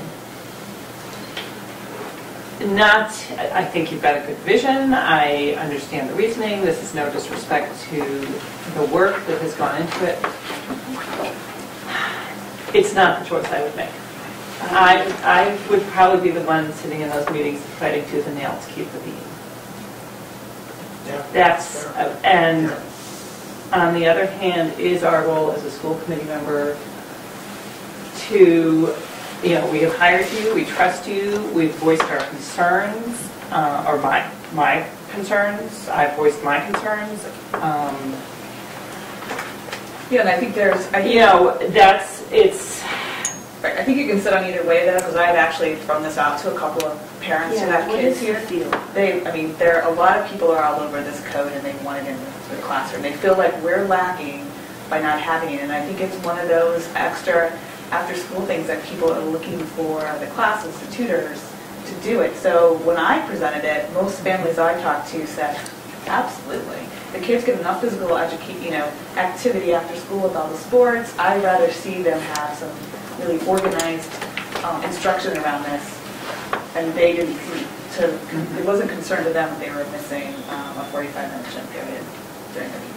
I guess I just can't, is there a way to, I totally can see the need for this curriculum that as presented, but is there a way to package it with the math curriculum so that you're taking a piece of your math time to teach this type of computational thinking, or similar to what we've done in social studies with the writing program? I mean, everything I've read on the PE is that we have to protect that time because it's such a necessary part of the children's development and part of the wellness. I just have a hard time feeling like that's the only solution to bringing in what I agree is a competing need. This is, and I don't think you'll get consensus as to who, that you're going to have to do. Either way, they're both very important.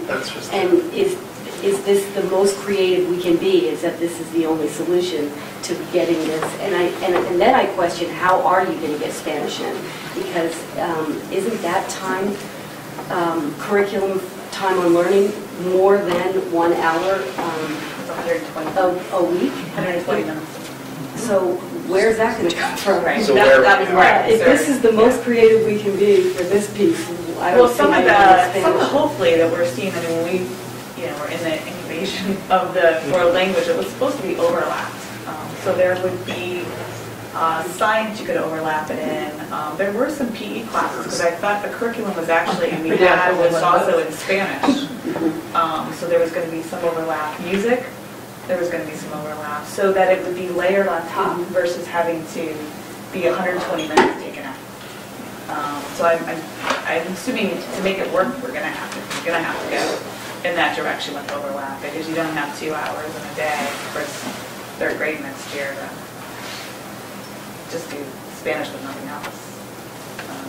So we're already having those meetings, like we met with Barbara Brown a couple weeks ago, myself, Karen, Laura, and Barbara sat down for a couple of hours, and we're already beginning to really, visualize what that will look like and how does it naturally overlap. But Kristen, to your point, and it's a valid one, I think what we saw was there is a more natural outlet for a lot of the applications. So, Word, PowerPoint, Excel, and all kinds of different applications can naturally overlay with your core content. This does not really do that, I think is fair. Well, it can. I just don't know how general educators will fit that into the content they're already expected to teach. Now I can see it. That's the part that it does mesh. I mean, I think it's written both ways. Or is there a way to pull one science unit and make it coding? I don't know. On the other hand, I'm also, I'm just not convinced it has to come down and start. I'm watching my 6th grader. He says to me this afternoon, "Can I do some coding?" Because he has learned this is like code. That's code for screen time that I wouldn't necessarily normally be allowed to have. But he's totally loving it. Sat down, picked it up. I think developmentally, 11, 12, you're ready to do it. You can. I don't feel like, oh my gosh, he's so behind because he didn't have this when he was 5. I think it's the thought process. We talked about when you brought world language in, it's what your brain does when you learn it and how it helps you, it enhances it. And if you learn it earlier, that's sort of, you connect it. And so we're not, we're sort of teaching this because it's going to help them in everything, not just their learning code. I think it helps your brain train to learn things differently. It's the logic model too, and it's also to assure that we're providing that experience for students who don't naturally have it. So I want to be able to make sure that all Chickering students are exposed to that sort of quality education that we're looking for and the robust look, and without computer science. So you could say both sides too. You could say the kids need to have a robust experience and have the opportunity to get some exercise and blow off some steam. And we talk about wellness and I'm on that camp too. Healthy living and teamwork, cooperation. Well, we already make a movement. Vote on this thing, but. Well, I was what I was getting ready to what I was getting ready to say is now. So we next meet with our open hearing for the public on our budget on March 5th or 6th. That's quite a few weeks in between. It sounds like you're still working out. This isn't a big budget decision. It's more programmatic. I don't think we'd want to really kick it. People are kind of in limbo. I don't think there's a lot more that administration will bring forward. With it, to be honest, with due respect, I don't think there's going to be more of a presentation. Well, working out debate, is it going to be? Okay. I just So let's just do a straw vote, just so we can get a sense. Can I just ask? In this situation, the people who are here in the school who can see the possible ramifications of either of these paths, the administration, I personally feel that I should be quite swayed by the people who are here watching 450 children and how they might react to enhancing an elevating computational thinking as a programmatic enhancement at the unfortunate expense of something else, or not doing that. And I personally feel like I should be led by people who are on the ground on this. But, So if we I'm just going to do a straw before I just throw it to a motion. But I obviously, well, I was checking because sometimes you can't come back. But I actually support this. So if we have we never have to agree on anything unanimously. I think that's a falsehood. And you voted against the calendar last year. Exactly. So just straw. Who would actually approve this change? to the curriculum. I would. Neither, two. And then against? I'm against. Oh, okay. Wow, see, I'm torn between, I'm kind of against it, but I do feel like support the, I'm not against the program, committee I'm against member losing phys ed. is my role Losing to it. second guess the people who we put in these positions to make these decisions. I voiced my concerns. I voiced them in December. I'm re-voicing them. I can't say, this is really philosophical, I can't say that I find that this is, oh my gosh, I am not being responsible to my town by approving this. And you do it for a year, and if you decide that was a stupid idea, then bring back PE. It's always harder to bring something back in after it's out, but That's true. so probably I would vote to pass it, although it would not be what I would do. But I'm not sitting in this building every day. I have not gone around the table a bunch of times hashing this out. I do not feel that the building administration sat down one day and said, you know what, let's do this. And everyone said, okay, end of discussion. I truly respect that you guys have thought about this, you've thought about the pros and cons, you're experienced educators. You feel that this is best for the children in this building. So just because I don't personally necessarily agree with that, that's a little, I can't say. So just Laura and Deb and everyone's out there, so based on the discussion, I assume you still feel that this is the way to go. I think we need more information from the board in terms of the budget element. In terms of the budget element. I don't look at there being the budget is not, I don't feel, is not a variable. You're saying it's not a drive, it's not being driven by money. It's not being driven by the money. Not monetary. No, we just want what's best for the school. The money has nothing to do with this right now. It's not a huge piece of the decision. I think the more important decision is, do you feel this is a way we should go regardless of the budgetary impact is?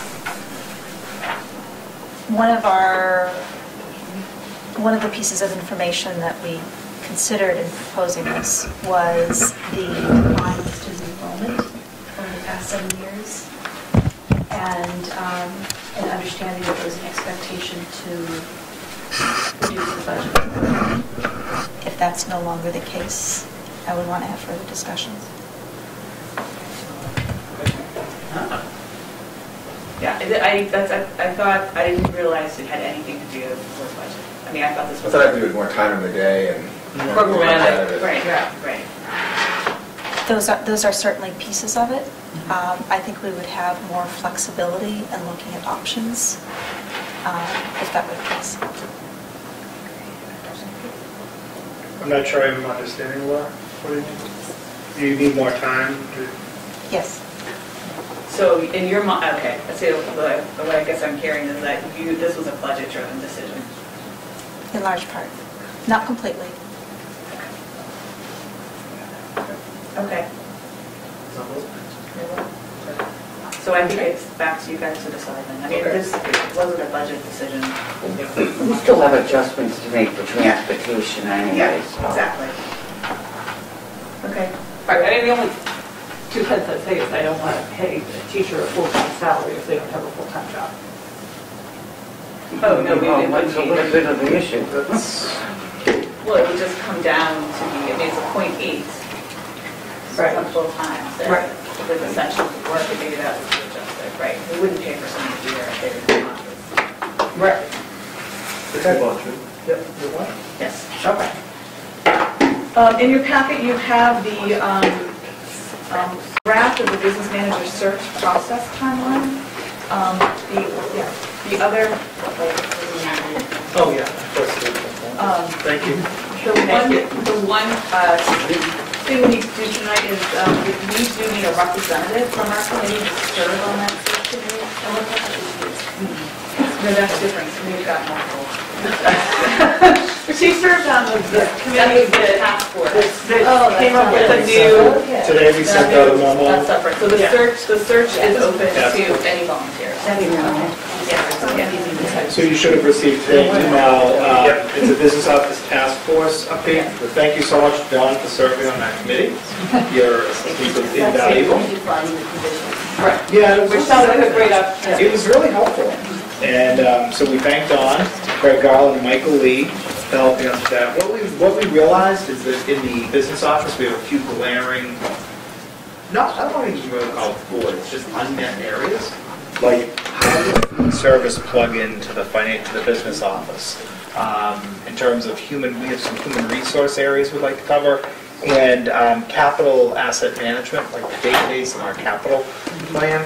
So we would look to, what this memo essentially outlines is that we're in the fortunate situation to have had a recent retirement of somebody who's the accounts payable person at the region.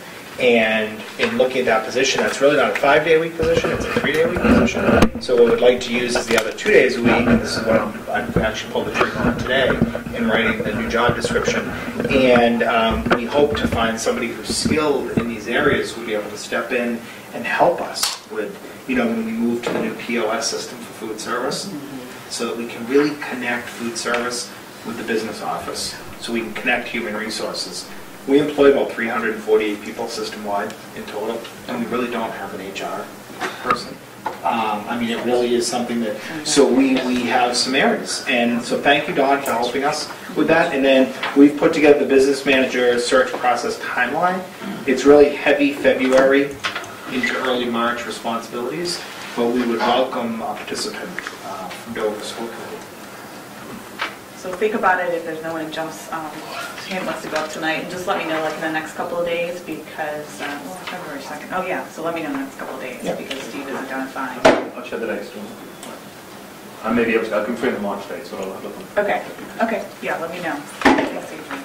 And then mostly, after school meetings, right? Right, yep. Unless it winds up that the search committee happens to be groups that really would rather meet during the day. The interviews would be conducted during the day. During the day, but the other work, the organization. Yeah, the committee meetings, yeah. Okay, perfect. Thank you. Okay, so our consent agenda. We have 3 items. The school committee minutes of December 16th. I have to compliment Amy. Amy, thank you. I thought those were one paragraph. Was so well written. As what she summarized, what we talked about, I was very impressed. We have a gift for $500, and then you have the town report that I had circulated earlier over the weekend that we'll just accept as the committee and send out to the town.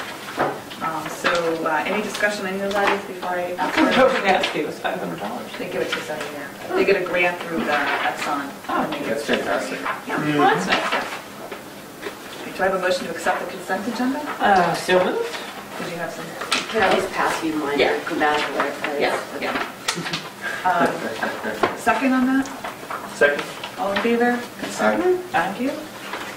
And for your review, you have the Sherburne School Committee minutes of December 9th and the Regional School Committee minutes of December 2nd, and also a draft of the 2015-16 school year calendar, which would be an item that we'll vote on at the February joints. But we throw it out there. It's pretty, I will be able to support. It's pretty, the calendar is becoming almost a mute issue because we sort of did solidify that we would always have the teachers start the Monday before Labor Day, the kids the Wednesday before Labor Day, go Wednesday, Thursday, Friday. So we're pretty set in our ways in that way. So there's not a lot of, before we did that, you could heat and haul based on how Labor Day fell. Right, and with Labor Day so late this year. Exactly. So this is the calendar. We could have a long summer if the winter keeps going the way it's going. It doesn't. Any other items that we missed? So our next meeting is March 5th, or whatever day that it's on a Thursday, it's sort of a different night, but that's our open hearing for our budget, so we will sort of do a formal presentation of the budget for anyone who wants to hear. And we also have the. But we have the PLES meeting. Oh, yes. The meeting on the Yes. 24th. Right. Yes. Okay, right, so I was doing our next budget meeting, right, but we have the joint meeting with Sherburne, so we'll be at the town hall. Sherburne Town Hall. What day is it? So that is February 11th. 10th, and we are in the second floor, Oh, okay, yes, I have it. and we have seats being arranged for all the school committee members. So that's the 10th. Must be close. Right. Yes, February 10th. Sherburne Town Hall. It is second February floor? 10th. Second floor, Sherburne Town Hall. Steve did send out a Yeah, we got a special meeting invitation. invite. Lauren, you accepted, by the way. No, I know, I haven't. Look where it was. There's no getting out of it, Lauren. Just so you know, that's not really an official, It is an official meeting. It is an official meeting. I assume, are they having a set agenda, so we would just come for Blossom and meet? Do Sure. they have a business meeting? Would you like to stay? Sure. No. Yeah, so I just want to make sure we're first. Well, that's. You guys can go to Sherburne. Okay, it's a joint for the flood presentation, that I don't know if they have other agenda, we don't, so we'll wait. Okay. Right. Okay. We do have a normal meeting that night with them, Yeah. so. Right, and then the joint meeting is on the 24th. Right. And fascinating, though, I'm sure their meetings are. Yes. I think we need to stay. Don, would you like, we'll still post that your you meeting have to, that night, yeah. of course, even though you won't make any decisions on the date. Right, because we're all together. Yeah, sort of, I mean, I don't know what they're presenting. Yeah. Yep. Okay. Okay. Do I have a motion to adjourn? So moved. Second? Second. All in favor? Thank you all. Thank you. Thank you. Thank you. Thank you.